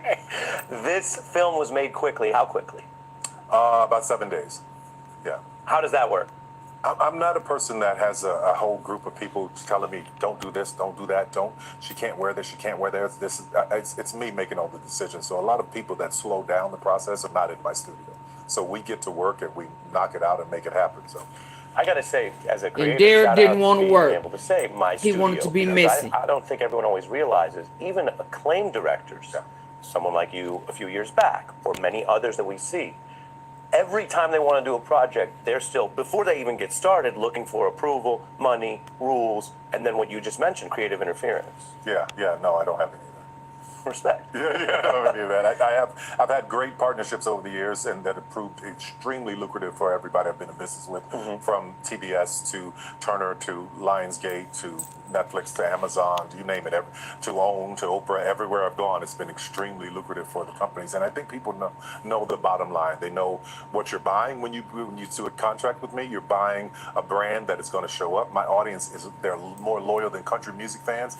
They show up 100 times over and send everything to #1. So that's why I think I've been able to make some of the deals that I've been able to make. Are you thinking about them, that loyal audience, when you create, or do you feel like some artists say, as long as I'm true, they'll be there? I feel like I'm doing what they want to see, and what they haven't been able to see is see themselves in these situations, and I think that's why it's worked so well. But you know, Jazzman's Blues, which is on Netflix, I wrote 28 years ago, and it was set in the 1940s, and I was afraid to do it for all those years because I was afraid to have a flop. So it worked. It became a big success on Netflix, which is great, but which led me to do 6888, which let me know that I could spread my wings a little bit and then come back to a Medea or something to make sure that my audience is there and fed, because that's my focus, the audience, not the critics. Why was that a flop risk, to use your word? Because it's a period piece? Because it was period piece, and because everybody in the industry said period pieces aren't going to work, especially about a black man and woman passing for white during that time. So all of those years I held it, but I was so glad I got a chance to do it when I did. And after 19 movies, this was the first time I ever fell in love with filmmaking. Really? Making Jazzman, yeah. It's funny you say that, because we've heard from other artists at this table, including musicians, who say that the industry feedback is, this has never worked before, so it can't work. Yeah. Which, just as a logical fallacy, can't be true. Right. Because people invent new things all the time. If everything had to already have worked, Yeah. we'd just be doing the same things, and who wants to do that? Yeah, but you're talking about an industry that only wants to follow. They always, what worked? Let's go that way. What didn't work? Let's go do that. So it's very far and few between to find risk takers inside of Hollywood because everybody's trying to follow a trend, and I get it. Everybody wants to protect their job. Yeah. People know you from different things. Your core audience knows you as Oh this, boy, what I it call was work. half-ass working. Other He folks was just say, subpar. oh, he's that actor. He's a good actor. Or they say, I don't know you. Or they don't know you? I don't know that many people don't know you. No, I was at Hell's Kitchen the other night, and this watching the Alicia show was fantastic. And this guy turns around because everybody was coming over trying to get pictures. Like, I don't know who you are, but you're really gracious. So I just thank you, sir. Because he saw the other people. Yeah, thank you, sir. I appreciate that. Well, here's how some people know you, which is the acting. This session has been called to resolve a troubling matter. James T. Kirk, step forward. I swear, you two are the most up people I've ever known. And I specialize in Carl, I have been Hanika. very vocal about my reservations about evading Iraq. No, Colin, you're such a nervous Nelly. You can't do this. You won't stop. I've seen his face. You like doing this. Your directing makes you better at it. And I'm going to ask you the question. I know you seem pretty honest so far. Yeah. Do you have range? I think I do have range more than what I've shown, but I don't like doing it. You don't? I don't. I'd rather have a costume to hide behind. So stepping out to do something like Gone Girl, had I known that David Fincher was who he was and Ben Affleck had done the, I knew the work, but I didn't know how, to the degree that they really lean into directing and understanding everything, I would have been intimidated by it. I wouldn't have said yes, but I'm glad I did, because working with David and Ben was incredible. Yeah. I want to ask you about criticism. It's interesting. Your criticism level seems to be higher than other people at your success level. Yeah. Do you agree with that? I would absolutely agree. If there are people at my success level. Okay, bars. So I just want to read one, if it's all right with Did you. he say And this bars? is from Teray, who's been around. I don't know if you came across this or not. Yeah. But he said, Perry is... Don't liquor for the masses? Is that the one? Go ahead, let me hear it. He said, Perry's serving an... Okay, so this is what Torre cussed Ari out about. Torre. And he said this was 15 years ago. This is why we're here. And while we are here, he's also letting you know his work ethics and what he expects and what he will not tolerate and put up with. Okay? Which is chiming in on what I said yesterday. And if you didn't hear my live yesterday, it was 5 hours. You can go back and watch it. I broke down the lawsuit from what I heard, and I listened with my good ear. We stopped, we paused, we reacted, we listened, and some of what Lemon and Jason Lee said, I said. I may not have said it exactly the way they said it, but I didn't see where Tyler Perry was just coming on to him. And then when it came out that he was a screenwriter and he wanted Tyler Perry, to pitch for him a pilot. And in his regards, he felt like Tyler took too long. Because before I heard what I heard yesterday, I said, this sounds like a script. And then and he had too many missing pieces. And then what he did was filled it in, those missing pieces in, with Diddy's, what he heard at Diddy's trial. We heard some of Cassie's situation in there. We heard some of Mia's situation in there. And we also heard some of Jane Doe's. We heard some of Diddy verbiage, the recording. When he said, I don't know, baby, you ignoring me, baby girl. So everything that, to make his dots, to try to connect, since he is a movie writer, a script writer, he was mimicking Diddy's case. And he was mad that Tyler was moving too slow, or he thought Tyler had ghosted him about helping him with his pilot. Tyler didn't talk to him for 5 months. He said he had 9 jobs, right? I work with other people other than you, and he told him Don't get caught up in that bull crap. You're here because I don't want you people to know that I gave you a job because of Tony. Not because you my boyfriend, not because I'm cutting for you. He said because of Tony. Don't get pulled in, because I will flip the script and write them off. Yeah, no. No, so I agree with them. But this is what brought us here. And while we are here, he is telling you what his work ethics are. And if you can't comply, then he will replace you. And it sounds like Derek Dixon thought he was cute. Heard that he may have been that way. And tried to milk the system. That's what I've gotten so far. An audience that is underserved by Hollywood, he argues. And he says, if we lean into directing and understanding everything, I would have been intimidated by it. I wouldn't have said yes, but I'm glad I did, because working with David and Ben was incredible. Yeah. I want to ask you about criticism. It's interesting. Your criticism level seems to be higher than other people at your success level. Yeah. Do you agree with that? I would absolutely agree. A revenge lawsuit. Absolutely. Okay, bars. So I just want to read one, if it's all right with you. And this is from Teray, who's been around. I don't know if you came across this or not. Yeah. But he said, Perry is... Go. Liquor for the masses? Is that the one? Go ahead. Let me hear it. He said, Perry's serving an audience that is underserved by Hollywood, he argues. And he says, and he's speaking as a black man in America, he says, especially black Southern women who don't see themselves in Hollywood fare. He says his grandmother loves this stuff. And then he says, quote, I can't watch it without cringing. Yeah. What do you take of that? Is it just out of bounds off the whole conversation, or is there something there that you deal with? First of all, he's brilliant. Like I've watched him. I pay attention to him. He's brilliant. However, he calls him I brilliant. can understand why he doesn't relate to it, because there's a highbrow level of Negro who doesn't understand what I do and how I do it. So right there, right there, he says Torre is brilliant. Now, although he was trying to get two black men to go against each other, you hear that? He brought up. That's why Torre cussed him out.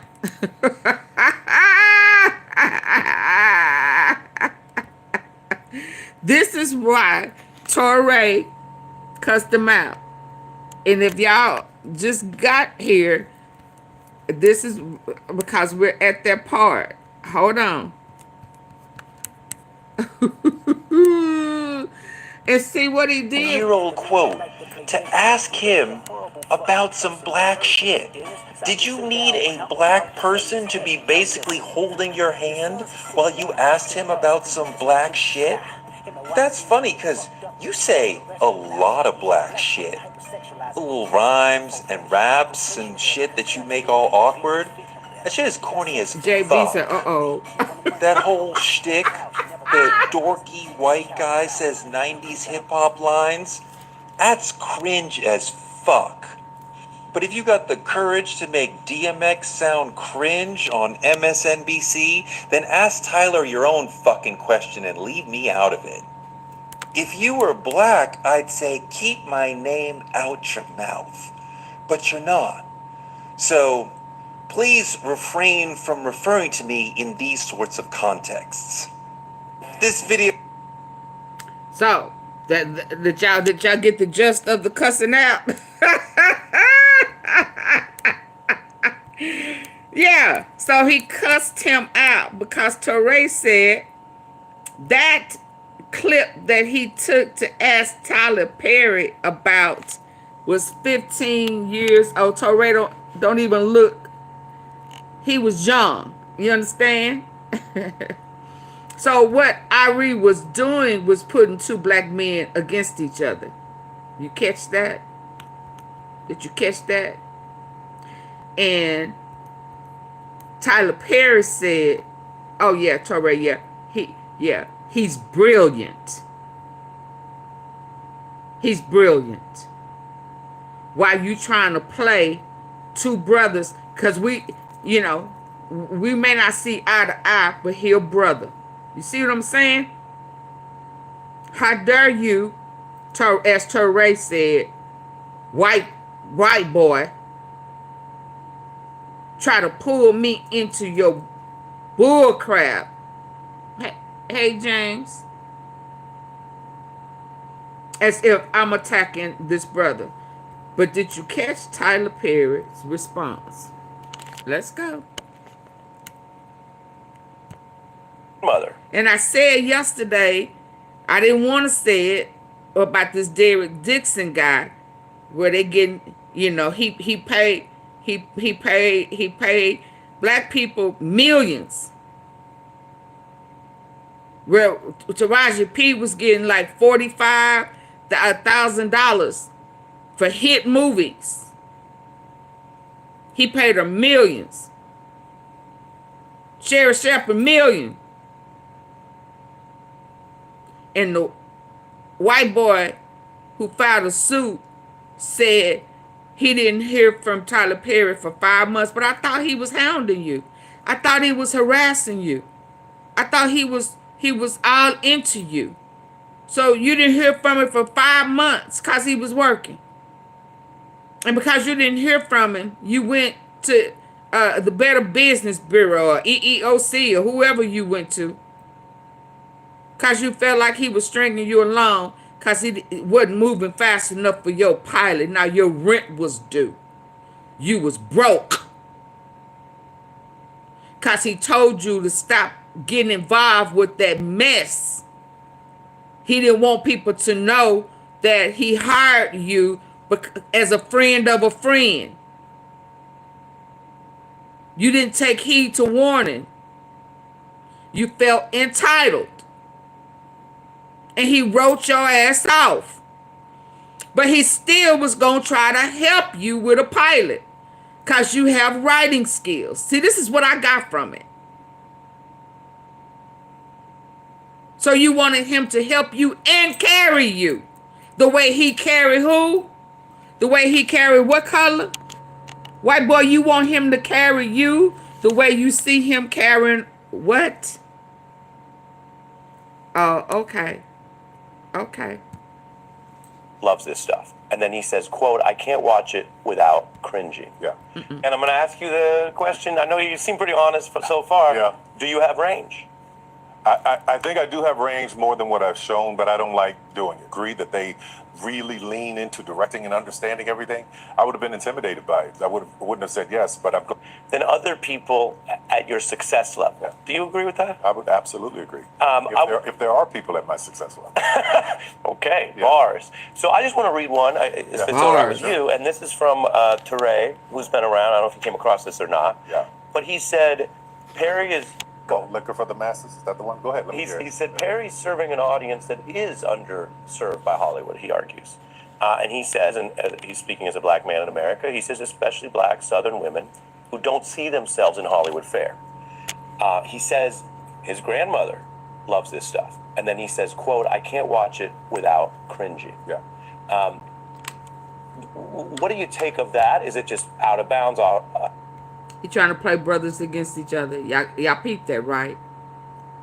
Off the whole conversation, or is there something there that you deal with? First of all, he's brilliant. Like I've watched him. I pay attention to him. He's brilliant. However, I can understand why he doesn't relate to it, because there's a highbrow level of Negro who doesn't understand what I do and how I do it. And there's this need to look down upon it to make themselves feel a certain way about it, rather than embracing and understand what it is. Because there's a sense of moving away from where we come from, forgetting that our mothers were actually maids and grandmothers were maids and help and all the things that we had to do to get us to be in the place that we're in.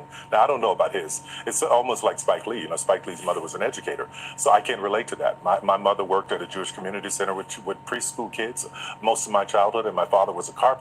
So my upbringing is very Southern. It's very raw. It's very guttural. It's not the class and sophistication of New York. Teray, New York. Spike, New York. They are allowed to have that, but what will tell you this. Langston Hughes said that Zora Neale Hurston was a new version of the darky because she spoke in a Southern dialect. So you look at the two of them, who are brilliant in both their ways, but they also had their opinions. I can't fix them. I'm glad I asked, because that's such an interesting answer, and you explore this culture, you give voice to this culture, and so my follow-up question to that, hearing And you he say did it, not speak down on is there the this brother. double standard where America, which has been enriched by so many of Because its that's what he diverse wanted. inhabitants, That's but what it's he wanted. still, That's why as Torre we've cussed seen in him out. politics, predominantly Torre, New York. That's why Torre cussed him in the out. place that we're in. Now I don't know about Hit the his. like button, It's almost please. like Spike Tap Lee. your Spike screen. Lee's mother was an educator, so I can relate to that. My mother worked at a Jewish community center with preschool kids most of my childhood, and my father was a carpenter. So my upbringing is very Southern. It's very raw. It's very guttural. It's not the class and sophistication of New York. Torre, New York. Spike, New York. They are allowed to have that, but what it will tell you this. Langston Hughes said that Zora Neale Hurston was a new version of the darky because she spoke in a Southern dialect. So you look at the two of them, who are brilliant in both their ways, but they also had their opinions. I can't fix that. I'm glad I asked, because that's such an interesting answer, and you explore this culture, you give voice to this culture, and so my follow-up question to that, hearing you say it, is there this double standard where America, which has been enriched by so many of its diverse inhabitants, but is still, as we've seen in politics, predominantly this white overclass. Is there a double standard where white Americans are celebrated and encouraged to get as down into the Tennessee cowboy, that culture, and then you're saying that there's a version of black success in culture that requires you to somehow leave something behind? Why should anyone have to do that? Well, exactly. That's exactly right. You said it exactly right. And I think that if we were to, as black people, embrace all the different sides and shades of us and everywhere we've come from, we'd have a better appreciation for understanding that every one of us, we're not a monolith. Every one of us has our own stories, and every one of our stories deserve to be told. The stories I'm talking about, Medea, that's my mother and my aunt, you know, and Mr. Brown with his ashy kneecaps, that's my Uncle James Bell. So these are real people who had lives, who had great stories to tell. So I feel like I would be doing a disservice to shut that down and not talk about the things that all of these people went through and endured, because there's a certain level of Negro who thinks that it shouldn't be mentioned.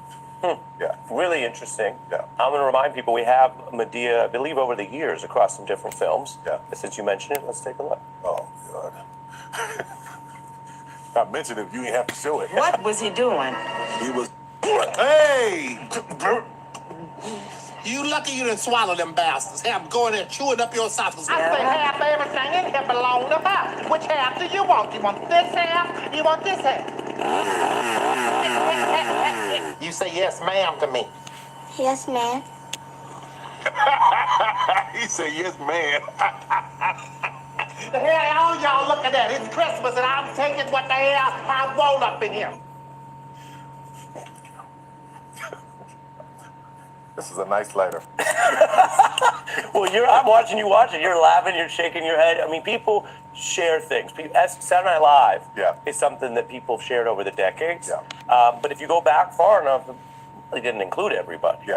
This is a different piece of culture that people share and laugh at and come back to, as you know, because it's, 30 films and $1 billion deep. Yeah, I can't let it go. They still want to see it. But unfortunately, I carry the stigma of, Mel Brooks in his characters or Mrs. Doubtfire, they don't carry the stigma of, oh, Tyler, you're making every black man look bad, you're emasculating by doing this character. But for me, it's simply what it is. It's fun, it's entertainment. I'm an actor, and just like I'm playing Tanner Bolt in Gone Girl, it's the same thing. You give me this costume, I'm going to be what it is. Yeah. We also noticed, again, because you've done so much, that there's a lot of actors who like working with you in an industry where it's very common, on record or in blind quotes, to hear about how tough it is because of the systemic pressures or because of the way, I guess, some directors are, and I'm sure it's hard to pull off a giant project, right? Here's some specifically, we've heard from some actresses talking about working with you, and I want to play that for you. Okay. Why would I say no to Tyler Perry? And he is passionate. Like, he comes to me with projects that work for me, that are specifically great for my talent. Tyler's been such a support for me throughout my career. Like, at a time earlier in my career where I was like, I'm done acting, I don't think I want to do this anymore, he called me to be in For Color Girls, beautiful film, and I got to work with so many of my heroes. The question is that just happening because that's your approach, or is this more deliberate because your charity work, what you've discussed in your own life about going through things and then trying to help other people. And maybe that's not the right way to divide it, but how does this come about, and is it an affirmative approach? I think it's both. I think that I've been given this platform in this moment in time to be able to make these projects and tell these stories and to have an opportunity to work with some of these incredibly talented women and men. I mean, look at Viola Davis, and I can go down the list of all these people that came through the Tyler Perry camp at some point or another before they hit these different milestones. So it feels wonderful to be able to do that, to be able to hold that, to take the door that I was able to break through and make it a platform for somebody else to come through. So that feels great. And you've heard that from them directly as well, because they're out there saying it. Oh yeah, Idris Elba. There's a ton of them, and I really, really appreciate it. Amazing. I want to ask you about the political environment we're in, and then a little bit of lightning round. You said you've seen the beats, so maybe you've seen we ask people to do that. Okay. You're very empowered because you built power and wealth and prestige and success, as we've shown. So you've been using that in various ways. You campaigned for Harris. You've also at times suggested that there's a way to do this, and you can't do it all at once overnight and not expect a backlash. Right. So blue sky, as we say. I know you're promoting a movie, you got other stuff, but blue sky, the environment we're in right now in this second term of this president, crackdowns on artists, crackdowns on DEI. What do you see here? I'm extremely concerned about this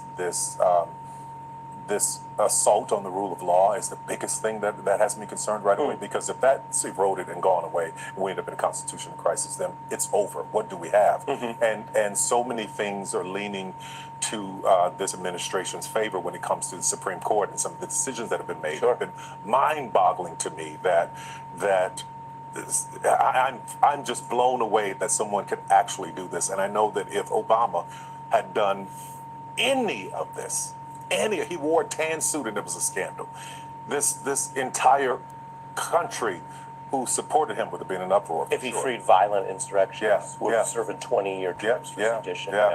Yeah, and and knowing how much I paid in taxes, it's even this year, it's just like, to just free someone who's tax evasion, it's so unfair to the people who are doing it right. Yeah. Well, there's a line maybe it could apply to you, since you told me you like some of the lines. Yeah.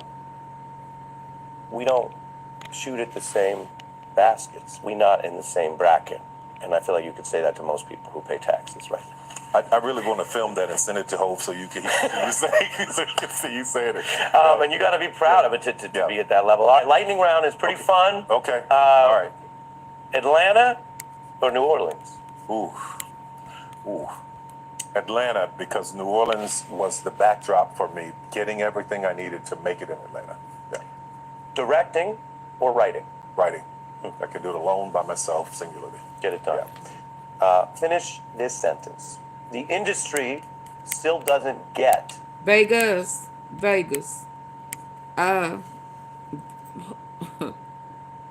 Who said that Obama was just in office to do for blacks? Where did that come from? Are you Black, Vegas?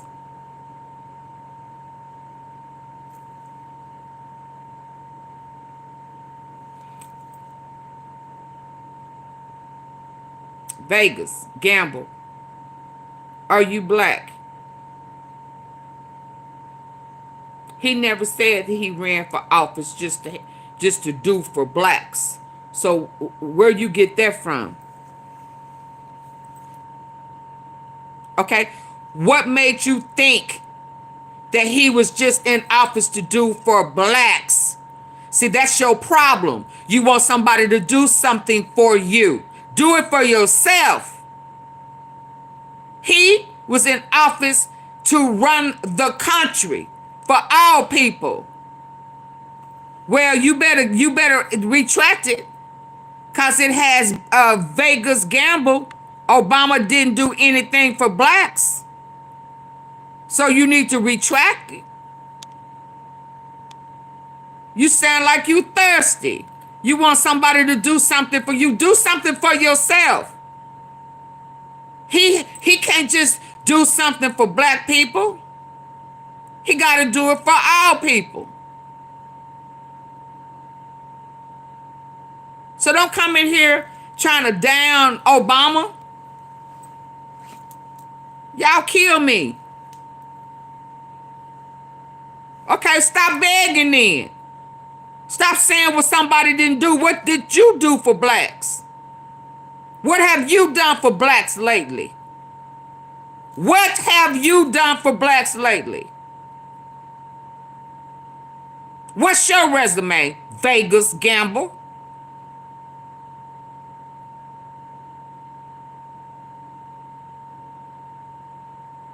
Huh?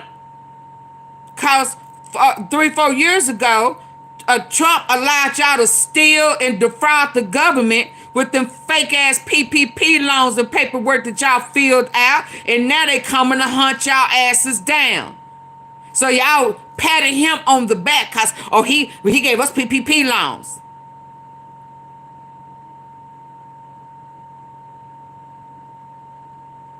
He gave us something ain't nobody ever gave us before. Yeah, he gave y'all a record too. It's coming.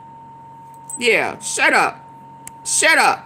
Coming in here talking about you didn't even speak. You came in here talking down on a black man. Because obviously it was something that your ass didn't get. Wrong place. Go ahead and exit. Come back another day if you choose. If you don't, I'm good with that too. Now, bye. Y'all say bye to Vegas. I'm so sick of y'all. That. Us. Want something for nothing. Hi, When Stephanie. they said no, I... The minute he tried to make equality for all people, LBGT people, he did this. It's called equality. He can't just make it for one race. The hell is wrong with y'all? It's something in y'all water. Bye, KRS. Yeah, let me permanently remove you. Get your ass up out of here. I'm sick of y'all. Anybody else who need for me to permanently remove them, let me know.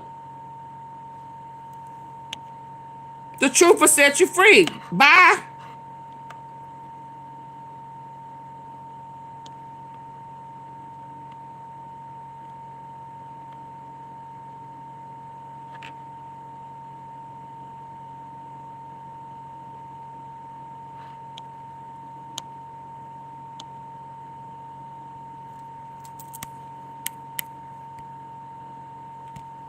Wore a tan suit and it was a scandal. This entire And now that same guy who people thought helped them, he done gave a whole speech. I didn't even want to listen to it. Oh, okay. I thought about it after Chris KRSD. I thought about it after, and then I was like, oh Lord, you were saying bye. I'm sorry. But yeah, oh boy did a whole Juneteenth speech about another failed holiday for non-workers. Oh wow. Oh my God. So what? He gon' put an executive order to remove Juneteenth now? Cause it's a holiday. It's just another a free holiday for non-working people. Yeah. Okay. who supported him would have been in uproar. If he freed violent insurrections, would yeah. serving 20 years. Thank you, Bobby. Yeah, and I, you know, and knowing how much I paid in taxes, it's even this year. It's just I am so sorry. That just rubbed me wrong. You didn't even speak. Oh my God. I'm just blown away that someone could actually do this. And I know that if Obama had done any of this, he wore a tan suit and it was a scandal. This entire country who supported him would have been in uproar. If he freed violent insurrections, would have serving 20-year terms. Wow. Yeah, and I you know, and knowing how much I paid in taxes, it's even this year. It's just like to just free someone who's tax evasion. It's just so unfair to the people who are doing it right. Right. Yeah. I agree. Well, there's a line. Maybe it could apply to you since you told me you like some of the lines. I agree. We don't shoot at the same baskets. We not in the same bracket. And I feel like you could say that to most people who pay taxes, right? I really want to film that and send it to Hope so you can see you saying it. And you got to be proud of it to be at that level. All right, lightning round is pretty fun. Okay. All right. Atlanta or New Orleans? Ooh. Ooh. Atlanta, because New Orleans was the backdrop for me, getting everything I needed to make it in Atlanta. Yeah. Directing or writing? Writing. I could do it alone by myself, singularly. Get it done. Yeah. Writing. And then that guy, Derek, was a writer as well. And he was giving him critiques, trying to be his friend, trying to be helpful. That's what I heard from that guy. Yeah, writing.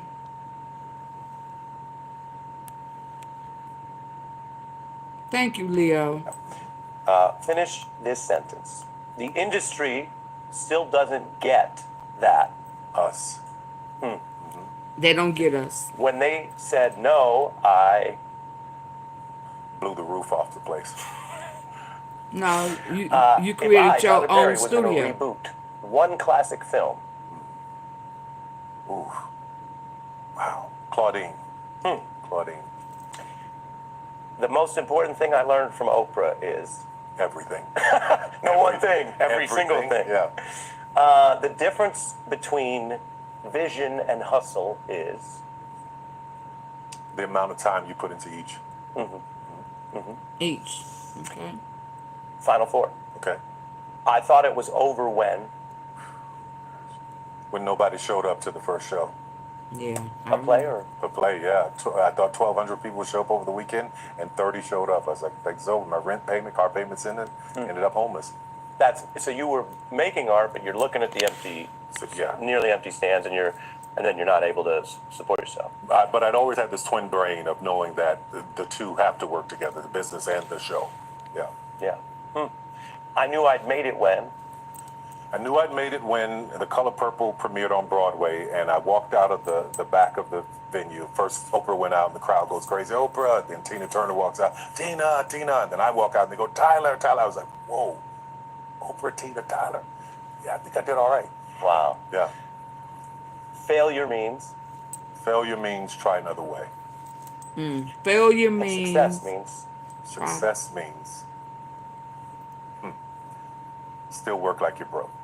Still work like you're broke. Still work like you're broke. I still work like I'm broke. Tyler Perry, thank you so much for coming. My pleasure, man. Thank you. Absolutely. Thanks for having me. Yeah. Yeah, they are. Either they all go or nobody goes. Yeah, but again, I'm not. Okay, I'm okay. Hold on, I got something else. Hold on. My last piece. God dang, I didn't want to go over 2 hours. Hold on. Yeah, all y'all cultured people. Okay, this.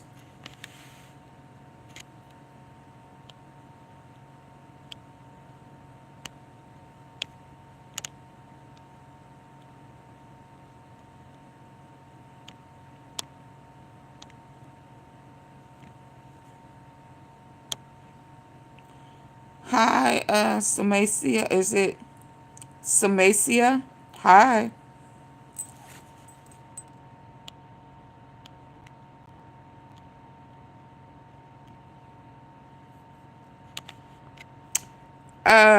Yeah, so I got another one. All you people in there who thinking, oh boy, it's the greatest thing since sliced bread.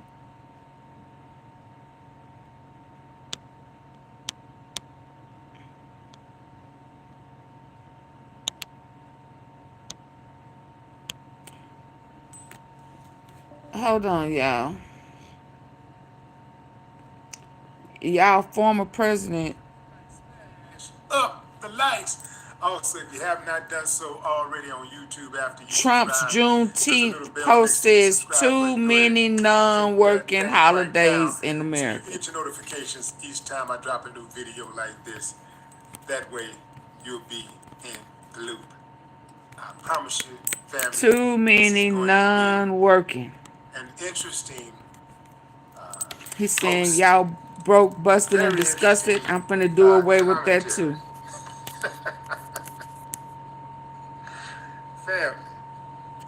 Family, this is wild. Okay, so let me get some shots. What y'all think about that? Who we got? Bo, what up, Bo? Too many non-working holidays. that Boyce or Boast? No, that's Boast. Joyce the Boast. Let's see. Wayne. I see Hold on, Richmond I'm in getting the this building. last one Charles from together. Richmond.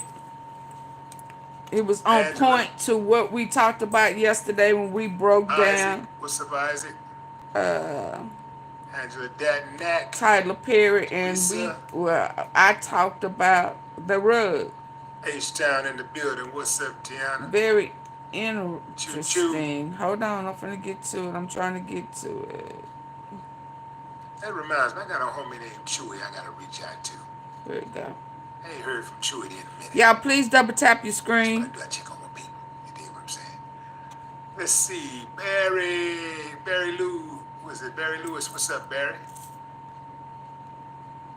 T. Martin.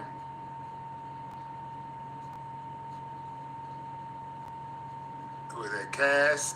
What's up, Cass? I'm good with it. I'm just humble. I'm glad you're here. Well, first of all, welcome and That's congratulations for being honored at the BET Awards this year. Milwaukee. How was that feeling? Milwaukee, nervous. Wisconsin. What's up, I Jamie? had bubble guts. Really? All right, fam, I'm going in. You are the performer of Kirk, you performance. always on the How? road, bro. Do you- Donald Trump. How? I am always nervous. Didn't we talk about that too? Yeah, I couldn't believe it either when he said it to me. Really? Yeah, we talked We about talked about it at the media room. Yeah, I think that, there's always, first of all, I think that it has served me well. It's because it's never normal. I'm never comfortable. I'm always wanting to do my best. I'm always, I'm always concerned about every moment. Will it be good enough? Will it be accepted? Will it be liked? And so there's never a moment where I'm ever dialing anything in. Gotcha. Like everything for me is my first. Every project, every album, every song, Cancel every the moment fourth is of- my first. Like I'm a new artist. I'm a new Cancel the fourth of you. I'm a struggling artist every time, and I think a lot of it. And y'all probably Yeah, can Corey, I attest to it, don't just even know what all you're trying to say.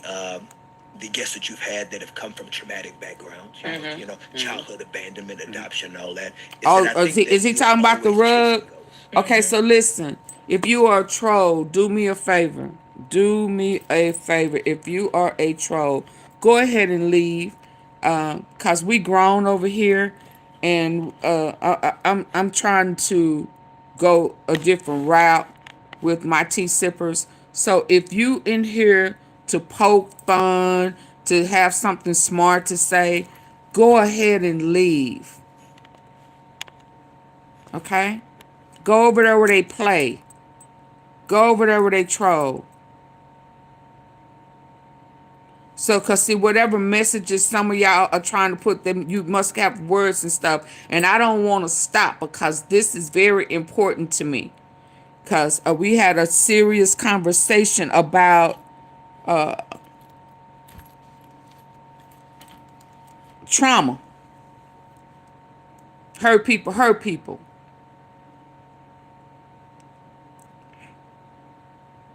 Okay, I got it. So, trolls, go ahead and leave. Racist people, go ahead and leave. Sarcastic people, go ahead and leave. You're not wanted here today. You're not needed here today.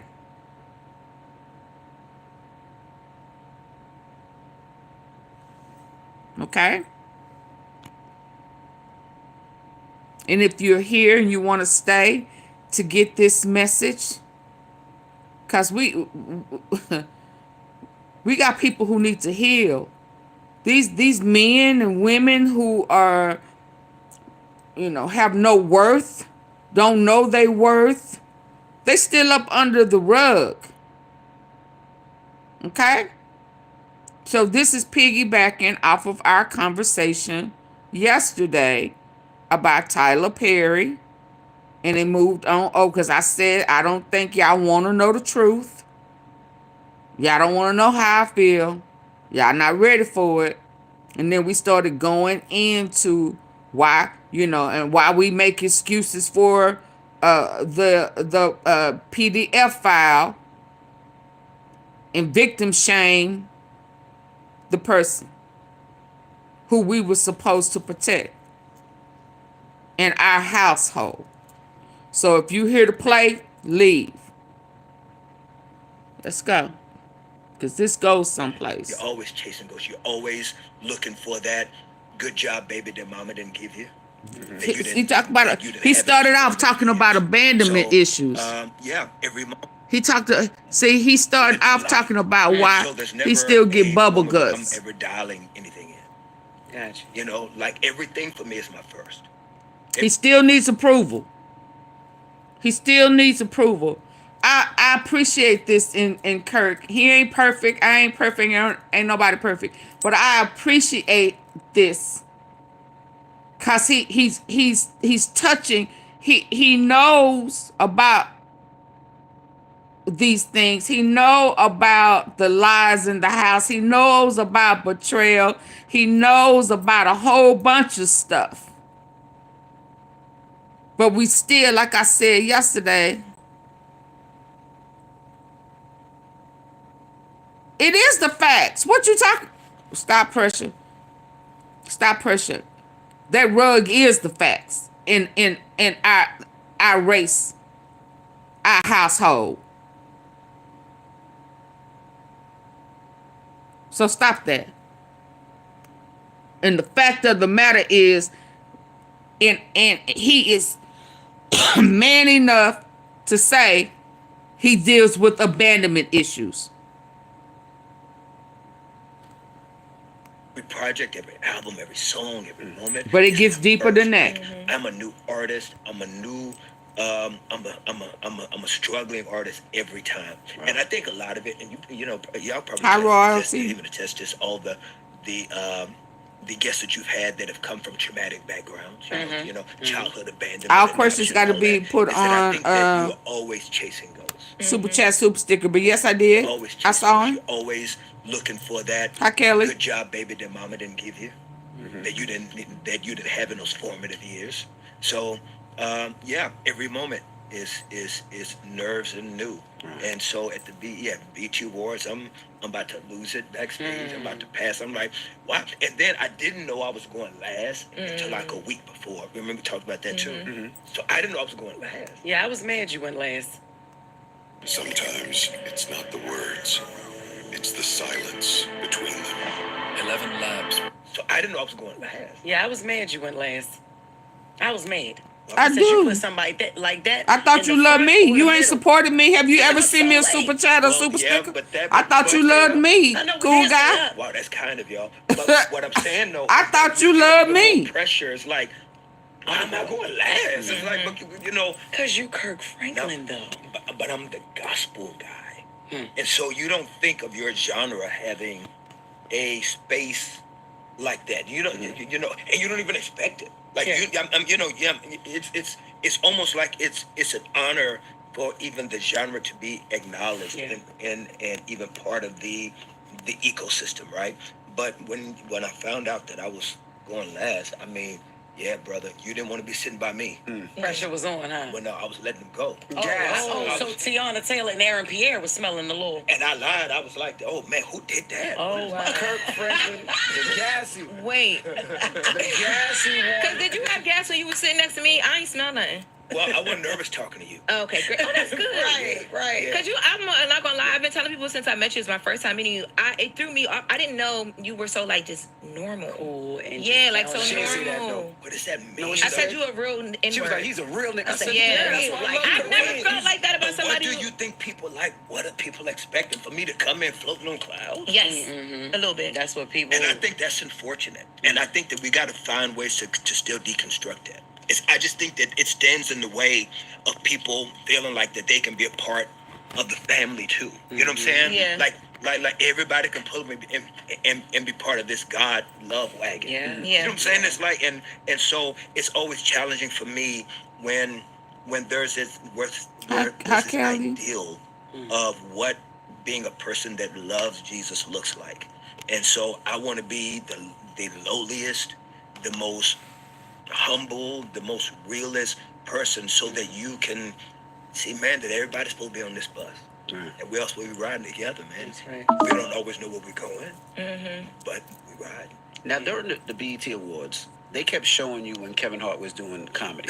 And then the whole twist was Kirk Franklin was upset with all the Kevin Hart jokes, and I'm like, they must not know Kirk. So, Bro, I was, it was so good. Those jokes, it was so good. He's good. It's hilarious. He's good. But then I'll also give you this side, and you know, and I want him capped, right? I think that the biggest thing is for me is that I always have to be careful because I know that there's a community of the super religious that if I enjoy something too much, then it comes across like, well, why he not praying for him? He need to walk out. And so there's this dichotomy that you live in when you say that you represent faith, that it's like, I love Jesus, but I'm not Jesus. Yeah. I'm not him. Right. I love God. I live in a body that ain't his yet until he cracks the sky and make me more like him. And until then, I live in this broken house, and I live in a world where things are going to be funny. I'm going to stub my toe, and I'm not going to speak a tongue in the middle of the night. I'm going to cuss. Right. You know what I'm saying? You push me too hard, it's going to be hands. You know, I am not a perfect person, and so when something's funny and it's good and funny, I want to laugh. How do you stop yourself from laughing? Because he kept going, and you know, Kev was going to keep going until he get. And you was pulling that laugh. I know. I feel like I was laughing. You ain't wifey. You were, but it was like you laughing. still was trying to keep that sense of like, all right, like you was like, it's Yeah, like you were cracking, but you were like still containing yourself, you know. Because it was funny. It was. Yeah. It's funny. He's funny. He's good, and so you get to see the imperfect Kirk. But I think also what people don't understand is God don't want us to be perfect anyway. And either, like I just, you know, Jesus, we not supposed to be perfect. That's why he made us in his image. But it's like, if he put us here, and he know everything we gonna do before we do it. Like he already knows. It's like we are not him. We are of him. You know, we're not meant to be perfect. We're just meant to follow him. And in that, we always should be pursuing to be better. We want to be more like him. We want to be able to be changed in ways. There are things that I see in myself that I want to grow and look more like him. Right. But I'm not on your watch. Yeah. I'm not Facts. on your calendar and how Facts. to get there. I agree. I am on his. And so I think Facts. that if we, like I said something on this new digital series I have on called Den of Kings, is that we have to understand, man, that we are patients. We're not doctors. And Christianity is supposed to be a place that's a hospital. It's a hospital. It's not supposed to be a country club. It's supposed to be a place where people that don't have it together can come and everybody can feel comfortable that they know that they don't have it together. Right. But when people come to us in our community and they feel like that we are more concerned about their habits and their ways been changed before our eyes, and you're not being changed yet, you're not doing it's like that then people create performance anxiety. That's where the mask comes. It's because if I don't look the way that you think I should look soon, then now I gotta fake it till I make it. Right. Yeah. And then what happens then, you become a human doing and never a human being. Gotcha. No. Now they also, I'm sorry, I was gonna say Hi, back to KB. BET Awards. They were mad at one of your outfits that you wore. They were mad at I was about to say that, like, One of the outfits I had on this year. Yeah, they said that you apologized for it. It was you wore like a tank top and some shorts. No, that was prior. Oh, that was prior too. We talked about that too at the media room, but what? They mad at the outfit. I mean, it wasn't poom poom shorts. You didn't have a thong on. It wasn't nothing like that. Because they tried to say bro was twerking. Oh, sorry, let me cut bro. They tried to say Kirk Franklin was Bro said twerking. bro. I didn't. She definitely said bro. Yeah, sorry. They said bro. No, I don't think I can address you like that. Yeah, sorry. Hold up, pause. What's wrong with bro? I don't know. You just feel like it's so crazy how like naturally you just feel like the homie, and I'm like, it's Kirk Franklin. Why would I not see? We gotta work on that, bro. Because it's low key kind of like watching you at the BET Awards and seeing it. Oh, your mic went out. See, God didn't want me to call you bro. That's what I'm saying. That's what happened when you I said, don't you call him Kirk bro. Franklin, bro. But see, that's the thing though. Even when Kirk met my son, it was crazy, right? Because until you might come back on, I was saying like we were on the same festival in Miami Gardens, and my son was so starstruck, and Kirk made him feel like he was cool. So he go back to my mother, his grandmother, and like, I met Kirk Franklin, and he was cool. He said, you know, and he said, bro, bro was cool, and my mother, here she go, because you know she a deacon in the church, and you don't refer to no Kirk Franklin. I said, Ma, no, like Kirk is really cool, like relax and chill. When I just get said outside, my son like, he bro, like, oh, that's my bro. I felt like my grandmother came in this room. She probably gonna call me after this interview and be like, you dare you not a man in the pulpit. You better not. But see, that's too much. That's too much pressure. Yeah. That's a lot. And I'm gonna tell you, I can be candid. I don't think we're ever going to deconstruct a lot of that. It's because for a lot of people, they need that to be able to be connected to their faith. Wow. They Facts. need the stained glass windows. They need the Facts. pastor to look at They need that to be connected to their religion. Their religion. This is what But that's not, that's between, his religion is between him and God. I don't need none of it. All I need is Jesus, gang. Facts. That's all I need. Yeah. All I need is Jesus, and you know, and again, I ain't talking about the European version with the blue eyes. I'm talking about, you know, the Jesus that died for everybody's sins. Everybody. Everybody can come to the table. Everybody's at the foot of the cross because we All of us are. That's what I need. Hold on. I was gonna say talk. Because we all sin and fall short. Ain't none of us perfect. He came. He died. For redemption of sin. No, baby, it's in the Bible. He said, I came that I come not to condemn the world, but to save it. Because there was no redemption of sin. We were born with a sin seed. Okay? Ain't nobody clean on this earth. So you big lie, Corey. Don't play with me with the word, boo. I know it. Yeah, I know it. We talked about it the other day about judging. I don't know what Bible you read, so I'm going to remove that. Yeah, you talking in terminologies and shit that don't work for me. He said, I come to save the world because there was no redemption of sin. He sacrificed his son. He came to die for the redemption of sin. Now, I don't know what you on. And if you keep talking that jibber jabber, I'm going to remove you. Because who you not going to debate about the word is me. Oh, you WG, no wonder. Okay. Oh, Lord. Thank you for letting me know you WG. Thank you. Thank you. Okay. See, that's why I said, if you coming in here to play, this ain't the day. Did I not say that? Did I not say that? Let's go. About the award show though, there were a couple things. So first, people were upset at the performance in a So whole. there's no Like, condemnation in Christ I mean, Jesus. I thought it was a great performance, but I think people, I think it just goes to like the people that you bring onto stage and how you. I'm trying to fix this. I have a without that quote here. I blue. think it was Ghtn was upset about Glorilla winning the award, but he also mentioned like things being like a mockery of worship and like things of that nature. Do you get tired of that conversation at this point, or at We this trying point to you're so used heal. to it, it's whatever? Be real, bro. gang, gang. Gang, gang, gang, gang, gang, gang. On everything I love. Right? Mm-hmm. It is what it is. Yeah. It This is Buick. Now. Rock Nation, but not Jay-Z. Well, Buick. Jay-Z's lawyer just came Exceptional out and What? said Jay-Z is Rock Nation. Get and Rock 0.9% Nation is APR on these his 2025 lawyer just Buick said that models. in a Plus, different current filing. eligible So, launch Oh, gamblers get Lord. up to $3,000 allowance on. I mean, his lawyer, Alex Spiro, just said that in a statement. God bless him. In an official statement. How did So, you feel about that? Because some people were mad that in the gospel category, it was Glorilla in Yourself, it was Little Baby in Yourself, it was Rhapsody, not your quote-unquote typical gospel songs. What did you think about that Glorilla Hi, won her Oscar. first BET Award was Deli a Ying gospel Ta. record?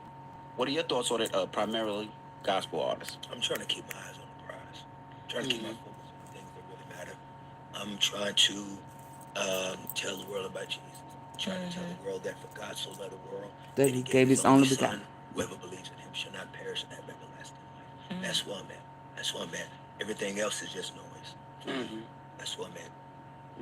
I feel like you meet people where they are. You've been doing that since I was a little girl. Like, you know, I feel like there has been like, when you say you meet people where you are, it's always been said you meet people where they are, right?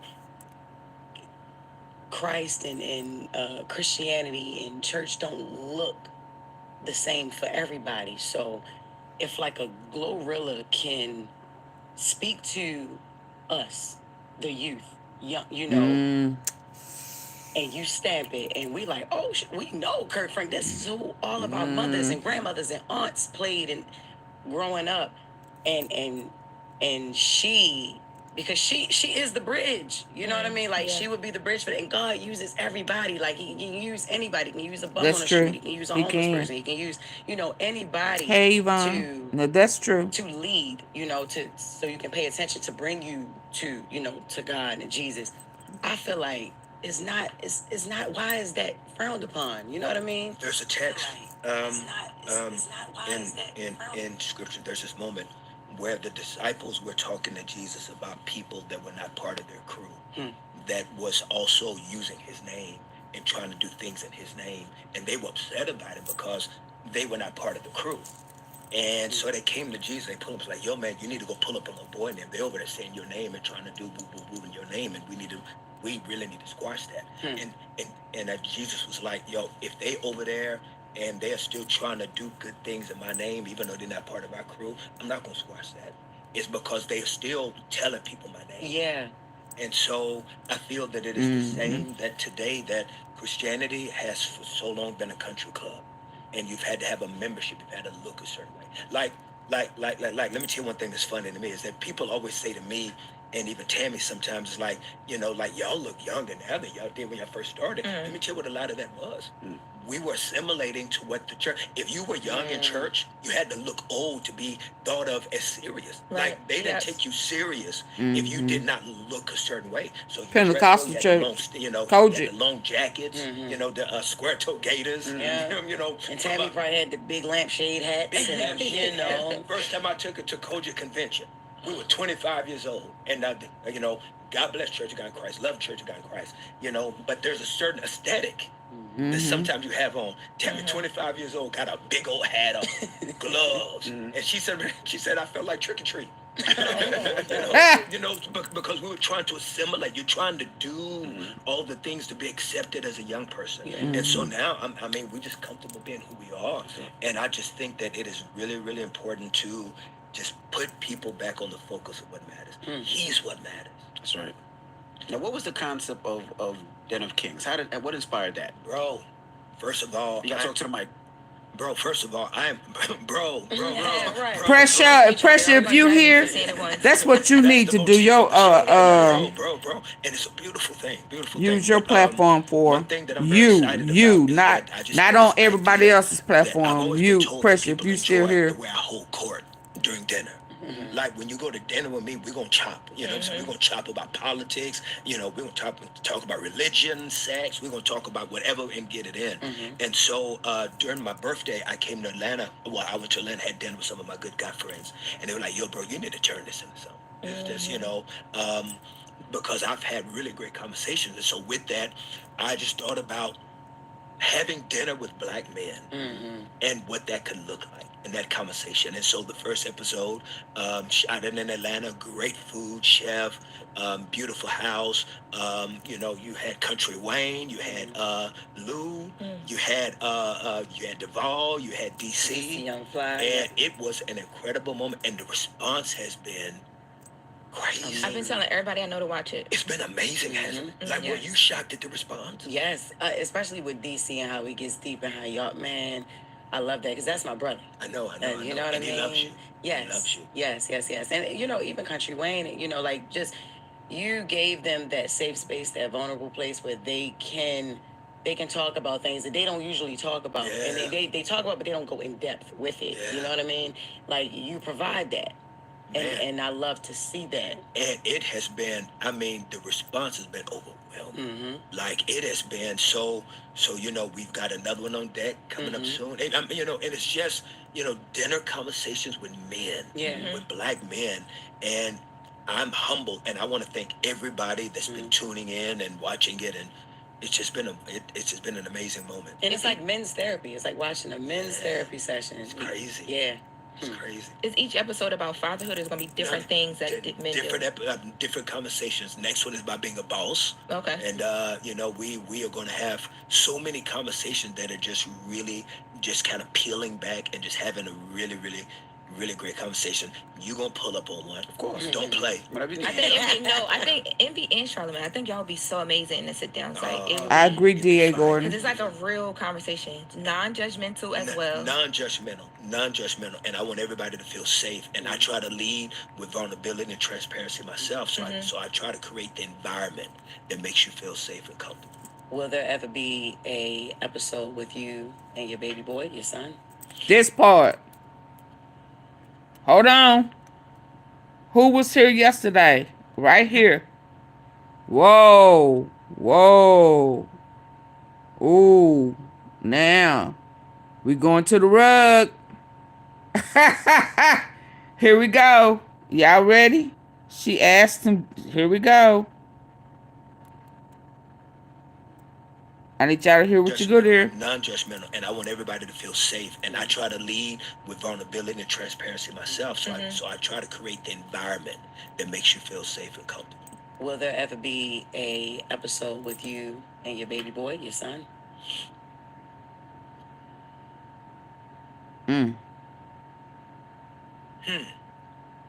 It's not that I haven't thought about it. It's because it's still a work in progress. Yeah. I would want there to be real healing in his life before there is anything that puts a spotlight that could even be more damaging. Hey, okay, so hold up. Y'all see here being so confident, solid, real quick on his answers about everything. I need for y'all really to chime into this. Cause his whole energy shifted when she tapped in about his son, who has they had public issues. Okay? So his whole energy changed when she tapped in at a area, a point, it's personal, that hasn't healed. It's a wound. It's some things that's up under the rug. Under the rug. He was supposed to stay in the house. His son put it out in public in anger. Okay? Watch the energy. Create the environment that makes you feel safe and comfortable. Will there ever be a episode with you and your baby boy, your son?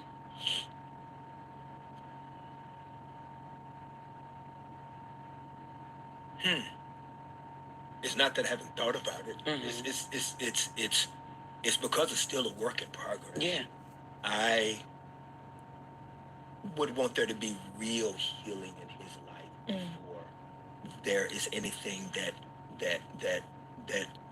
puts a spotlight that could even be more damaging. Got it. To his process. You know, I want him whole. Yeah. I don't give a heck about ratings. You know, I was gonna say something else, but I just want him whole. And so whatever is going to be for his best healing, and a lot of times that happens when the camera's off.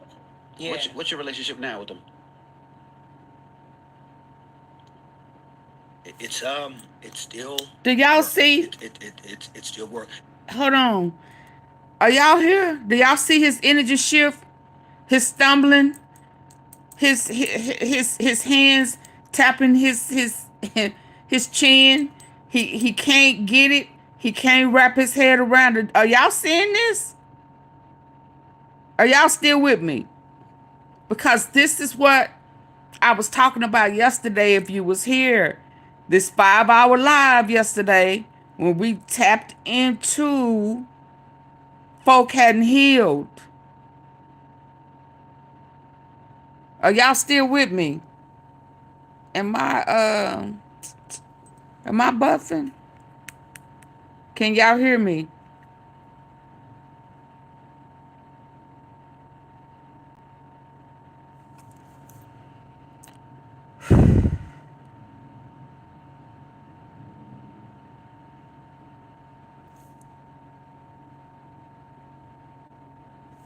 Okay, let's go. Now, the beautiful thing that has happened is, I ran into real healing in his life before there is anything that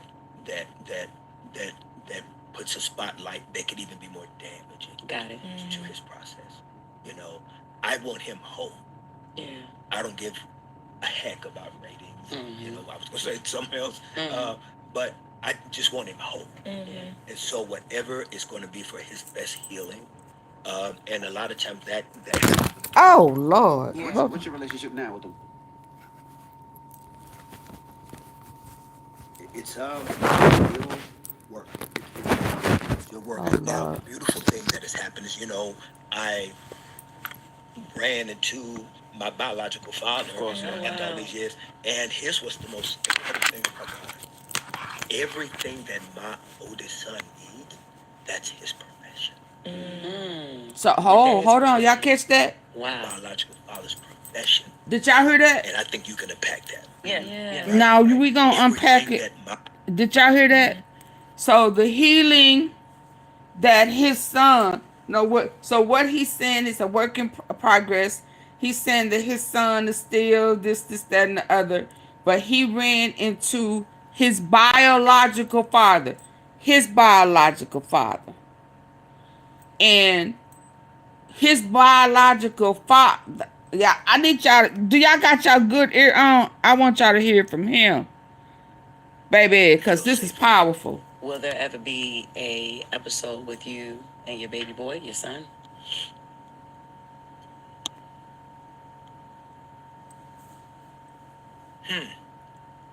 It's not that I haven't thought about it. It's because it's still a work in progress. Yeah. No, you're missing the pressure. Real healing in his life. Or there is anything that puts a spotlight that can even be more damaging. Got it. To his process. I want him home. Yeah. I don't give a heck about ratings. I was gonna say something else, but I just want him home. And So, cause see, his son can't heal, cause he ain't healed. He could not give his son what he needed to heal because he hasn't healed. It's a whole generational curse going on right here. A whole generational curse. I need for you to pay attention. And a lot of times that happens when the camera's off. Yeah. What's your relationship now with him? It's still work. It's not ego. Work. Now, the beautiful thing that has happened is, I ran into my biological father after all these years, and his was the most incredible thing about God. Everything that my oldest son needs, that's his profession. Your dad's profession. Wow. Biological father's profession. And I think you can unpack that. Yeah. Right? No, you need to tell them because people unpack that. My biological has come in because that's his grandson now. So he has a personal interest in It ain't about ego. So when you trying to help your kid, your son heal, then ego should automatically go out the window, pressure. Y'all hold on to shit that don't matter. He say he want his son to heal. So why would you be holding on to ego? Why can't you not acknowledge? Why can't you acknowledge that some things was done wrong? I'm going to tell you why. Because he has his own issues. Did y'all... When you trying to help your kid heal, there is no ego. Ego is what make when somebody is traumatized or molested or ate and your mama, your daddy, or somebody tell you to sweep that shit under the rug, that's ego. Ego is betrayal.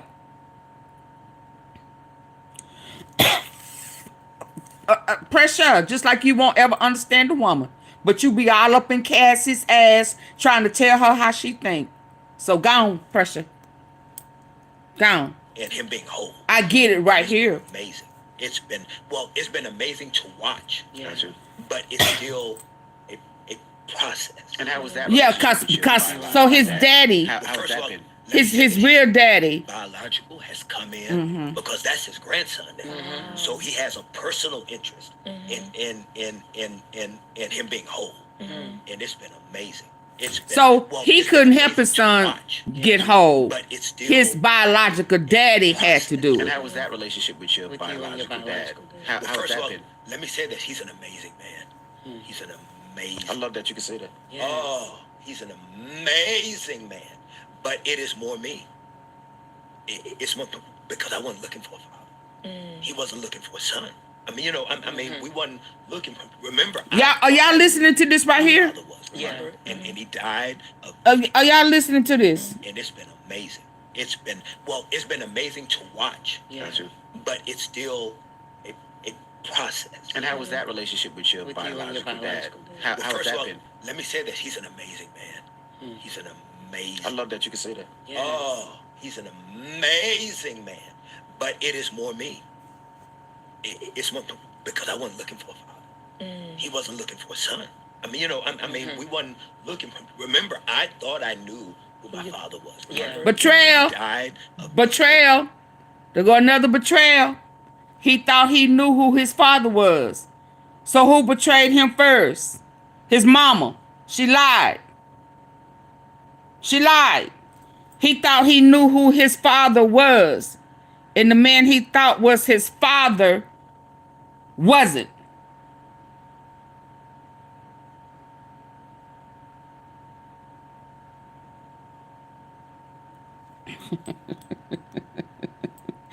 Real mayhem, stop it. We trying to be serious. We talking about healing. Let me say that he's an amazing man. He's an amazing. I love that you can say that. Oh, he's an amazing man.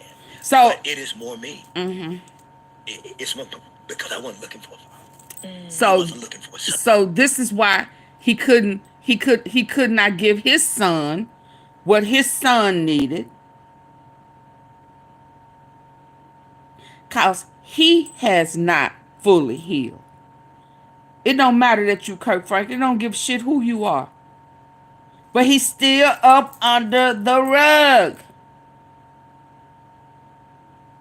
This man, mama, oh shit, oh my God. I wanted to go to Fort Worth, find her and beat her down.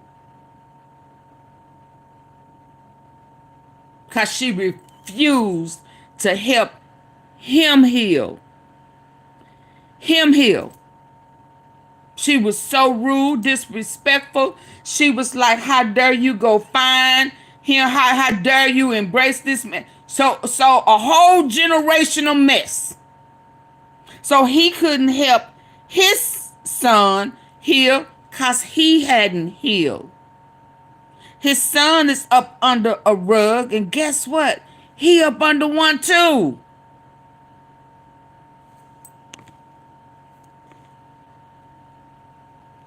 I'm just saying.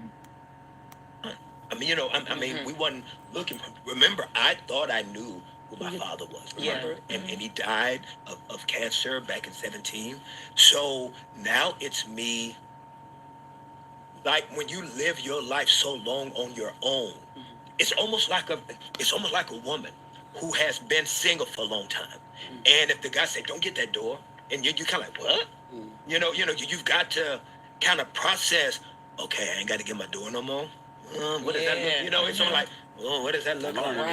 No, I do understand. She said she don't have a man. No, but even first of all, she understands. That's what I said. She even before the single thing, I was talking more about your dad and you not feeling like you were missing out on anything, kind of, sort of. Why y'all? I'm skipping past it. No, she's so good. It's so good how you did that. It's so good how you did that. Yeah, God loves the truth. And I'm letting you, she don't have a man, she don't have the best relationship with her dad. So she loved me. That's another thing. Her relationship with her dad. Would you like me back? A man or dad? I'm not trying to sound that. See, so this right here is a whole bunch of people who got these family issues and thinking they okay and they ain't. Cause they still up under the rug. So how did you get to the point where you can have that relationship? I mean, she texts Happy Father's Day, but she doesn't have that relationship. That's not true. Me and my dad have built a relationship, but I met him at 14. But to your point, because I was so full with what I had my stepdad, my mom, my grandmother, I didn't know, and like still now, I don't, like, I be forgetting his Father's Day, and it's no shade to him, it's just, I understand. I've always been full to the point where I wasn't looking for it, so when he got introduced into my life, I was like, oh, okay, so this is my dad. So she didn't know she didn't know who her daddy.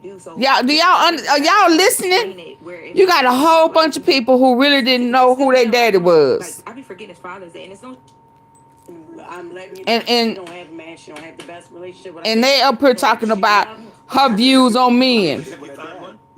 Cause her root of her problem is she didn't know who her daddy was. Okay, I'm 55, so a man or dad, if I find anyone, it may be a Zad. Right, because we don't know how. That's why I can't stand the rug. Best relationship with her father as well. And that's why. So we was talking about what's going on with these rappers and the trusting and betrayal. But I met him, and it goes deeper. To your point, because I was, and a lot of people don't even think nothing wrong with him. My mom, my grandmother, I didn't know, and like still now, I don't, like, I be forgetting his Father's Day, and it's no shade to him. It's just, I understand. I've always been full to the point where I wasn't looking for it. So when he got introduced into my life, I was like, oh, okay, so this is my dad. I gotta call him. I gotta talk to him. And it don't always be that all the time. It's not a natural thing for me to do. So you're the first person I ever heard explain it where it made sense to me of like, you just weren't looking for it because you didn't know you needed it. And mine wasn't that I was full. Mine was that I was numb. He was numb. Maybe so. You know, and I don't know. Like, I'm not a professional, but I maybe he said he was numb. Sometimes you do learn how to live with limps. Yeah. Learn how to live with the limps. To the point that you forget it's broken. You forget it's broken. And I think that because of where we come from as people of color, we've had to live full. Mine was that I was numb. Oh, maybe I was numb. Maybe so. You know, and I don't know. Like, I'm not a professional, but I do know that sometimes you do learn how to live with limps. Yeah. You learn how to live with limps. A lot of us have learned how to live with the limps. And I think that because of where we come from as people of color, we've had to live so much of our lives as people with limps as people, just because of just the deconstruction of our homes and families and backgrounds. That a lot of times deconstruction of our homes and background. Sometimes you do learn how to live with limps. Yeah. You learn because if there's any let me hush. How to live with limps to the point that you forget it's broken. You know? And I think that because of where we come from as people of color, we've had to live so much of our lives as people with limps as people, just because of just the deconstruction of our homes and families and backgrounds. That a lot of times we don't even know often what healthy is. Yeah.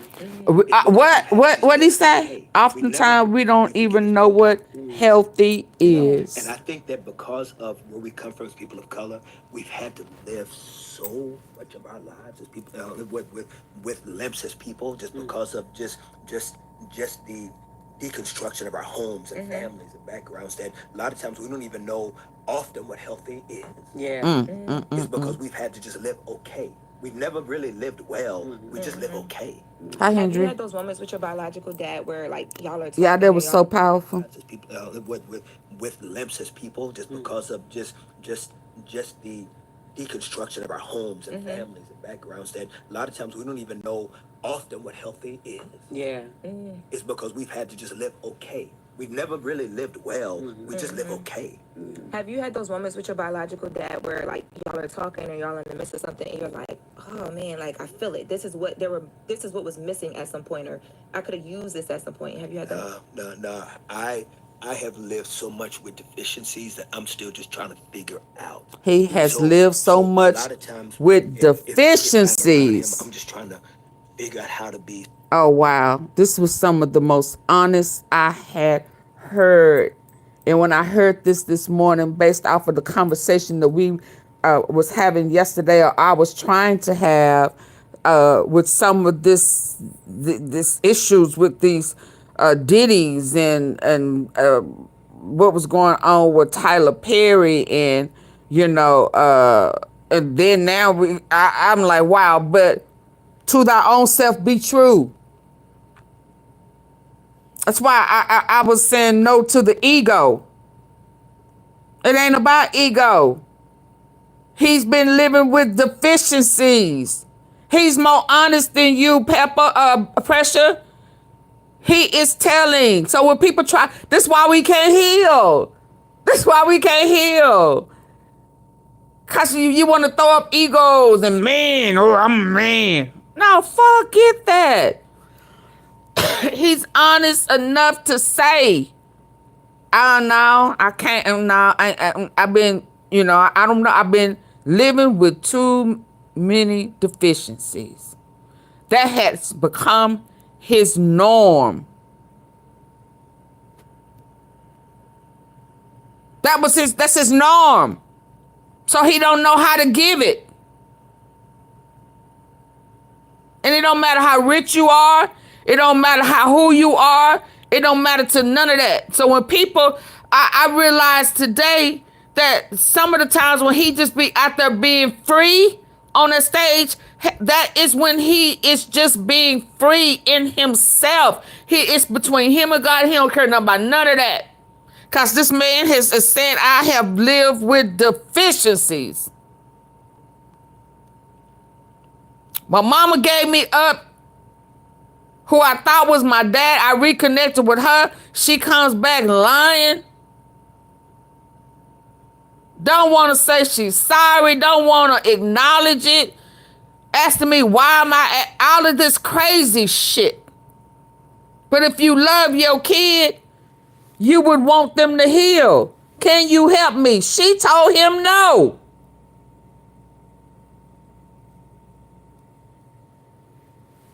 His birth mother still don't want to say she was out there owing. Gave him up, fooling with Tom, Dick, and damn Harry, lying, being conniving. So now I ain't ready to face my sins. Fuck you. And then his son have his own issues and need to be validated. Well, hell, he ain't never been validated. He don't know what validating somebody to help them heal is.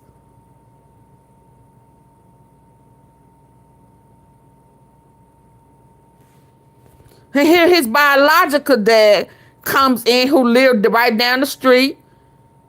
And he's embracing his grandson. His son is more receptive to his newfound grandfather, who didn't know he had a son.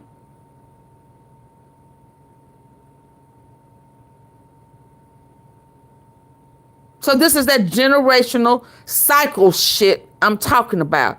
And I watched his mother refuse to help him heal. Just like that guy we watched yesterday, whose son was crying out to him, 9 years old. And his daddy took up for his old Lester. I could have used this at some point. Have you had that? No. I have lived so much with deficiencies that I'm still just trying to figure out. So a lot of times, if I'm around him, I'm just trying to figure out how to be. Sometimes I'm even sitting there having to just breathe, just to keep my anxiety. But because it's so far. Yeah. It's so far, and I'm not. I'm not proud of these things. Yeah. Right. But I'm not going to get up here and cap with y'all, and give y'all the you know, the Little House on the Prairie fairy tale. Oh man, God has blessed us, and we're all together now. It's like, my God, I'm still trying to figure life out. Like it's a new addition that I'm still trying to figure out the space for it. Do you regret what you've done in gospel music because it took so much time away from your family? That's an incredible question. Mm-hmm. I think that any man, in my humble opinion, that is ambitious and driven.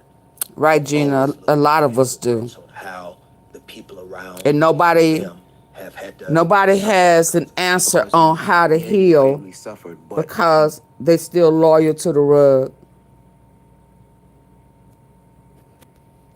Does that make sense? Nobody teaches. They just said sweep that shit up under the rug. They didn't think about the harm, the trauma. So he's still at whatever age his trauma began. And that's why he started fumbling, stuttering. Got very uncomfortable for him. You talk about singing gospel, you talk about wars, you talk about all that other stuff. He on top of all of that. But when it comes to that family, baby, ooh, it starts getting warm. It starts getting itchy. And like he said, that is anxiety. Because you are still their kid.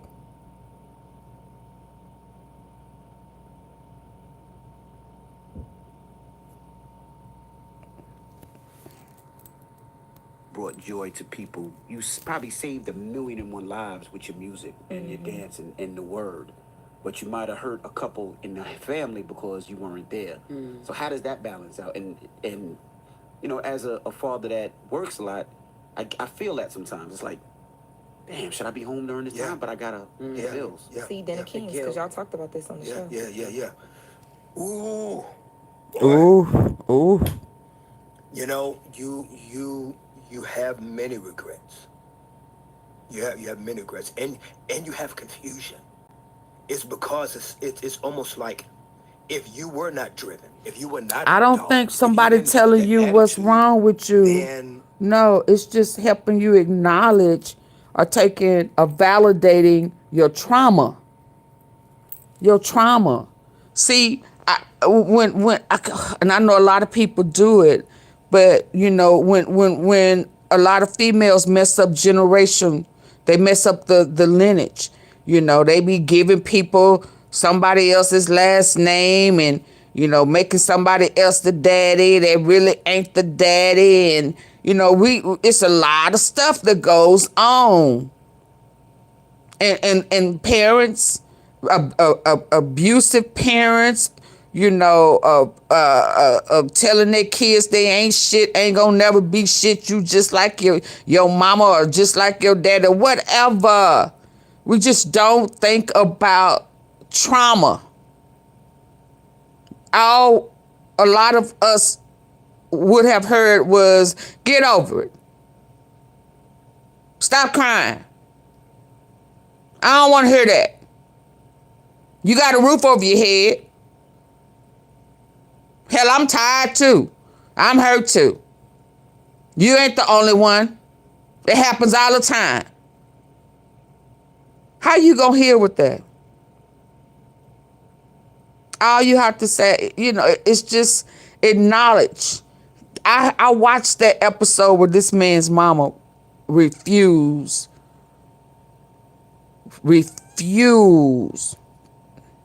to validate his trauma. She had not 1 ounce of love, compassion, empathy, sorrow, nothing. It was disgusting. It was disgusting. So how can he give it? How can he pass that along if it was never passed to him? That's why he struggles. You wouldn't have been what you are. But you also know Hi, that Patricia. many around you, whether it's your wife or your kids, that they've suffered a lot, that they've gone through a lot because it comes with a heavy price. And I'm not talking about just with a therapist. I'm talking about whatever happened. What happened? And you, was you here yesterday, A Real Mayhem? When that kid was trying to talk to his daddy about being aped by a uncle by the name of Andre. He was 9 years old. His daddy was sitting there arguing him. When he was saying he was scared. What was you scared for? Why? You didn't say that. You said this. You said that. Just won't take ownership. Won't acknowledge it. Won't nothing. He failed his child. Say that. I'm sorry. I failed you. I'm sorry. I betrayed your trust. Instead of coming back defensive with an attitude, no compassion, no love, no nothing. No, you'll never get nobody to heal. And nobody cares about you either, Daniel, so leave. Of kind of dichotomy is because you also don't want their kids' faith to be, I don't want having to do with Jesus because Jesus was the dude that kept my daddy away. Oh, see, here we go. So I'm trying.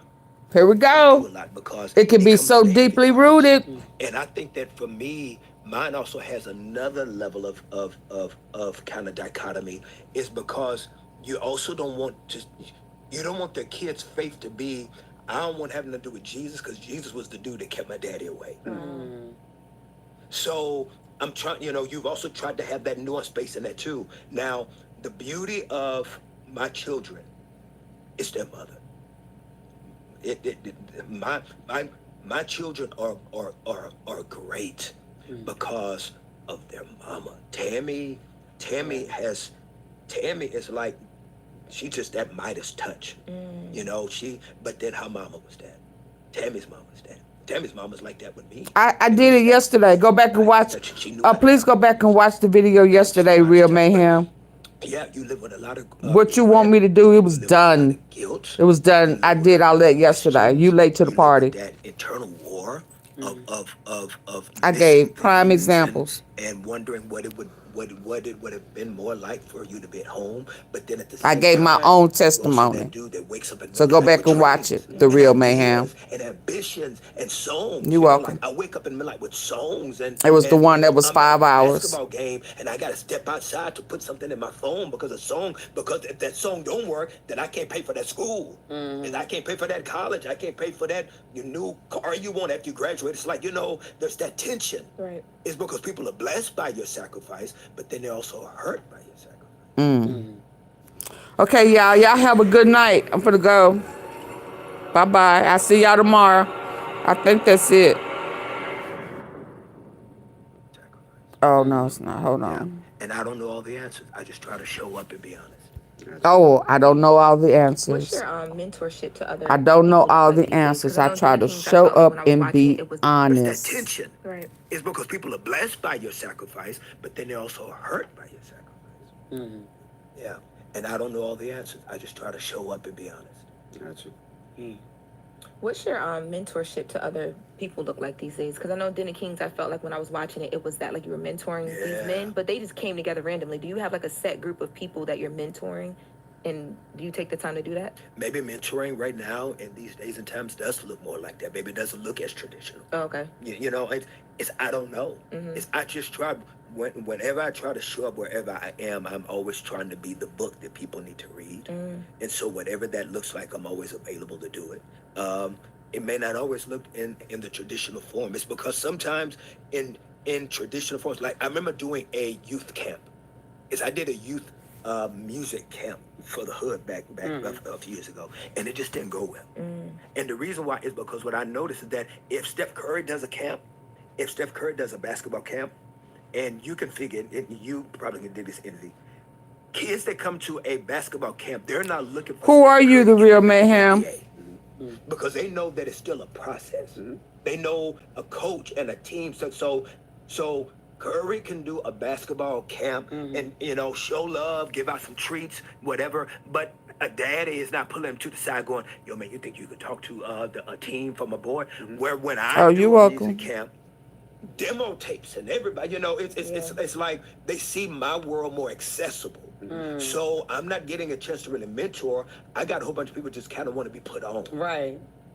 And so that didn't go well for me. That I want to be able to plant seeds and help you, but I'm not here trying to put you on. Yeah, and so. What I love. That sounds like that Derek guy. He wanted to be put on and carried. Derek Dixon. I think that's more what that lawsuit is about. He wanted to be put on and carried. Affect you at all? Yeah, it can. Oh, yeah. Yeah, and I think anybody be lying if they say it. And I think that we all try to do our social media fast, and we try to pull back, like after the BET Awards, I was like, I'm not reading nothing. I don't want to read nothing. I don't want to have it. I don't want nothing, And then, a few days later, you find yourself. Looking at Man, please, about Jesus. Yeah. Right. So, you find that tension and you try to do the best. I really believe, y'all, and I know y'all got to wrap me up real soon, man. I believe that everything that we discuss can be summarized in these major points of humans have to be more kind to humans. That we here's the illustration before I go, right? If you are on an island and the island is now slowly sinking into the water, and the only way off that island to the other piece of bigger land is this rope, this tightrope. And everybody has to walk across that tightrope. Now, mind you, they're walking over water that is shark infested, right? Oh. So if you fall off that tightrope, but that's the only way to get off this island is this tightrope. Everybody that is getting on that tightrope, if you're sitting there or standing there watching them because your turn's coming up next, you're not going to be sitting there criticizing how they're getting off on that tightrope. You're not going to be going, look at her feet.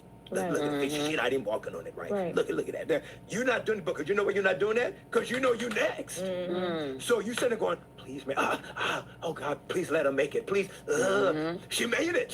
Because that gives you hope that you can make it. Right. That's what life is. It's sinking. And we're trying to get off, and there's only one way. But we're criticizing each other while we're trying to get off. That's the only way. There's no boat. There's nothing. The only way off this sinking island is this damn difficult way. We should be praying people make it instead of complaining how they walk it. Because you next. Woo! And the church. Woo!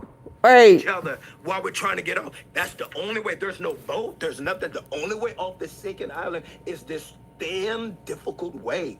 We should be praying people make it instead of complaining how they walk it. Because you next. Because you next. And the church said, Amen. Dang. Oh my God. Wow. Dang, let me do one more question. Go. How did you listen? You got some of the strongest pipes coming up out of your choirs. Like I'm talking about. Oh, you go to singing after that? Everybody. How did you find these people? That's how I do it. That's how you do it. I do it is I look for lead singers. Individual. It's I go after artists. Yeah. Is I look at people that I see an artist in them. Come rock with. And that's what I do. And that's why they're so amazing. Yeah. No, but that's dope that you caught that. Since I was little, I'm like, yo, how everybody can not just sing, but sing. Everybody can sing. Like he could have had like everybody do their own solo. Yeah. Crazy, man. No. Thank you for that. Thank but you. I want to say I love you so much. Love you too. I've been inspired since I was like just so young. Just those long mornings. My mother popped your CDs in for every CD we had. I grew up on you. And I love you. And I'm so happy that I got to meet you. Wow. This is so crazy. This is the first time you met him because he said second time. Remember when he's son? like It's just 90 times. Always I met him before. He just walked right But in. it is kind of crazy, me and Kirk Franklin, because you've been in our household, literally. I know word for word. I know that like everything. My whole life. So meeting you was just like. So I'm happy. It's Kirk Franklin, like, okay. And it is your presence, though. So I thank you so much just for all of your work and everything that you've done. You've contributed to. He said a word today, especially at the end, but he was a prime example. Thank you. That's kind of his situation. Kings, you can check it out on YouTube. Oh wow. Single, do it again. We're about to play that Do right it again. now. Hey, You want to pray? And we have to leave with a prayer. What's wrong with you? No, I was asking. You gonna ask bro to pray for you? First of all, he prayed for me at the media room as well too. Oh, Okay, okay. I am always covered in prayer. Thank you. All right. We always covering your wig too, but let's quick prayer. That you see the shade? I need you to pray And for that's him. not even a wig. Exactly. That's why she don't wear wigs. Exactly. She don't wear wigs no more because they talked about him. Somebody didn't talk them right. They in there asking for him to pray them out. Pray for Zaddy, or are we not? Yeah. She needs a zaddy too. If you allowed to say that to God, go ahead. I can't. I feel like I can't say it. I'm being funny. Yes. Man, Father, wow, man, thank you so much that you are just the most kindest, most patient creator of them all. Thank you, Lord, that you constantly just forgive us when we mess up, and that you are always wanting us to win, because when we win, it makes you look great.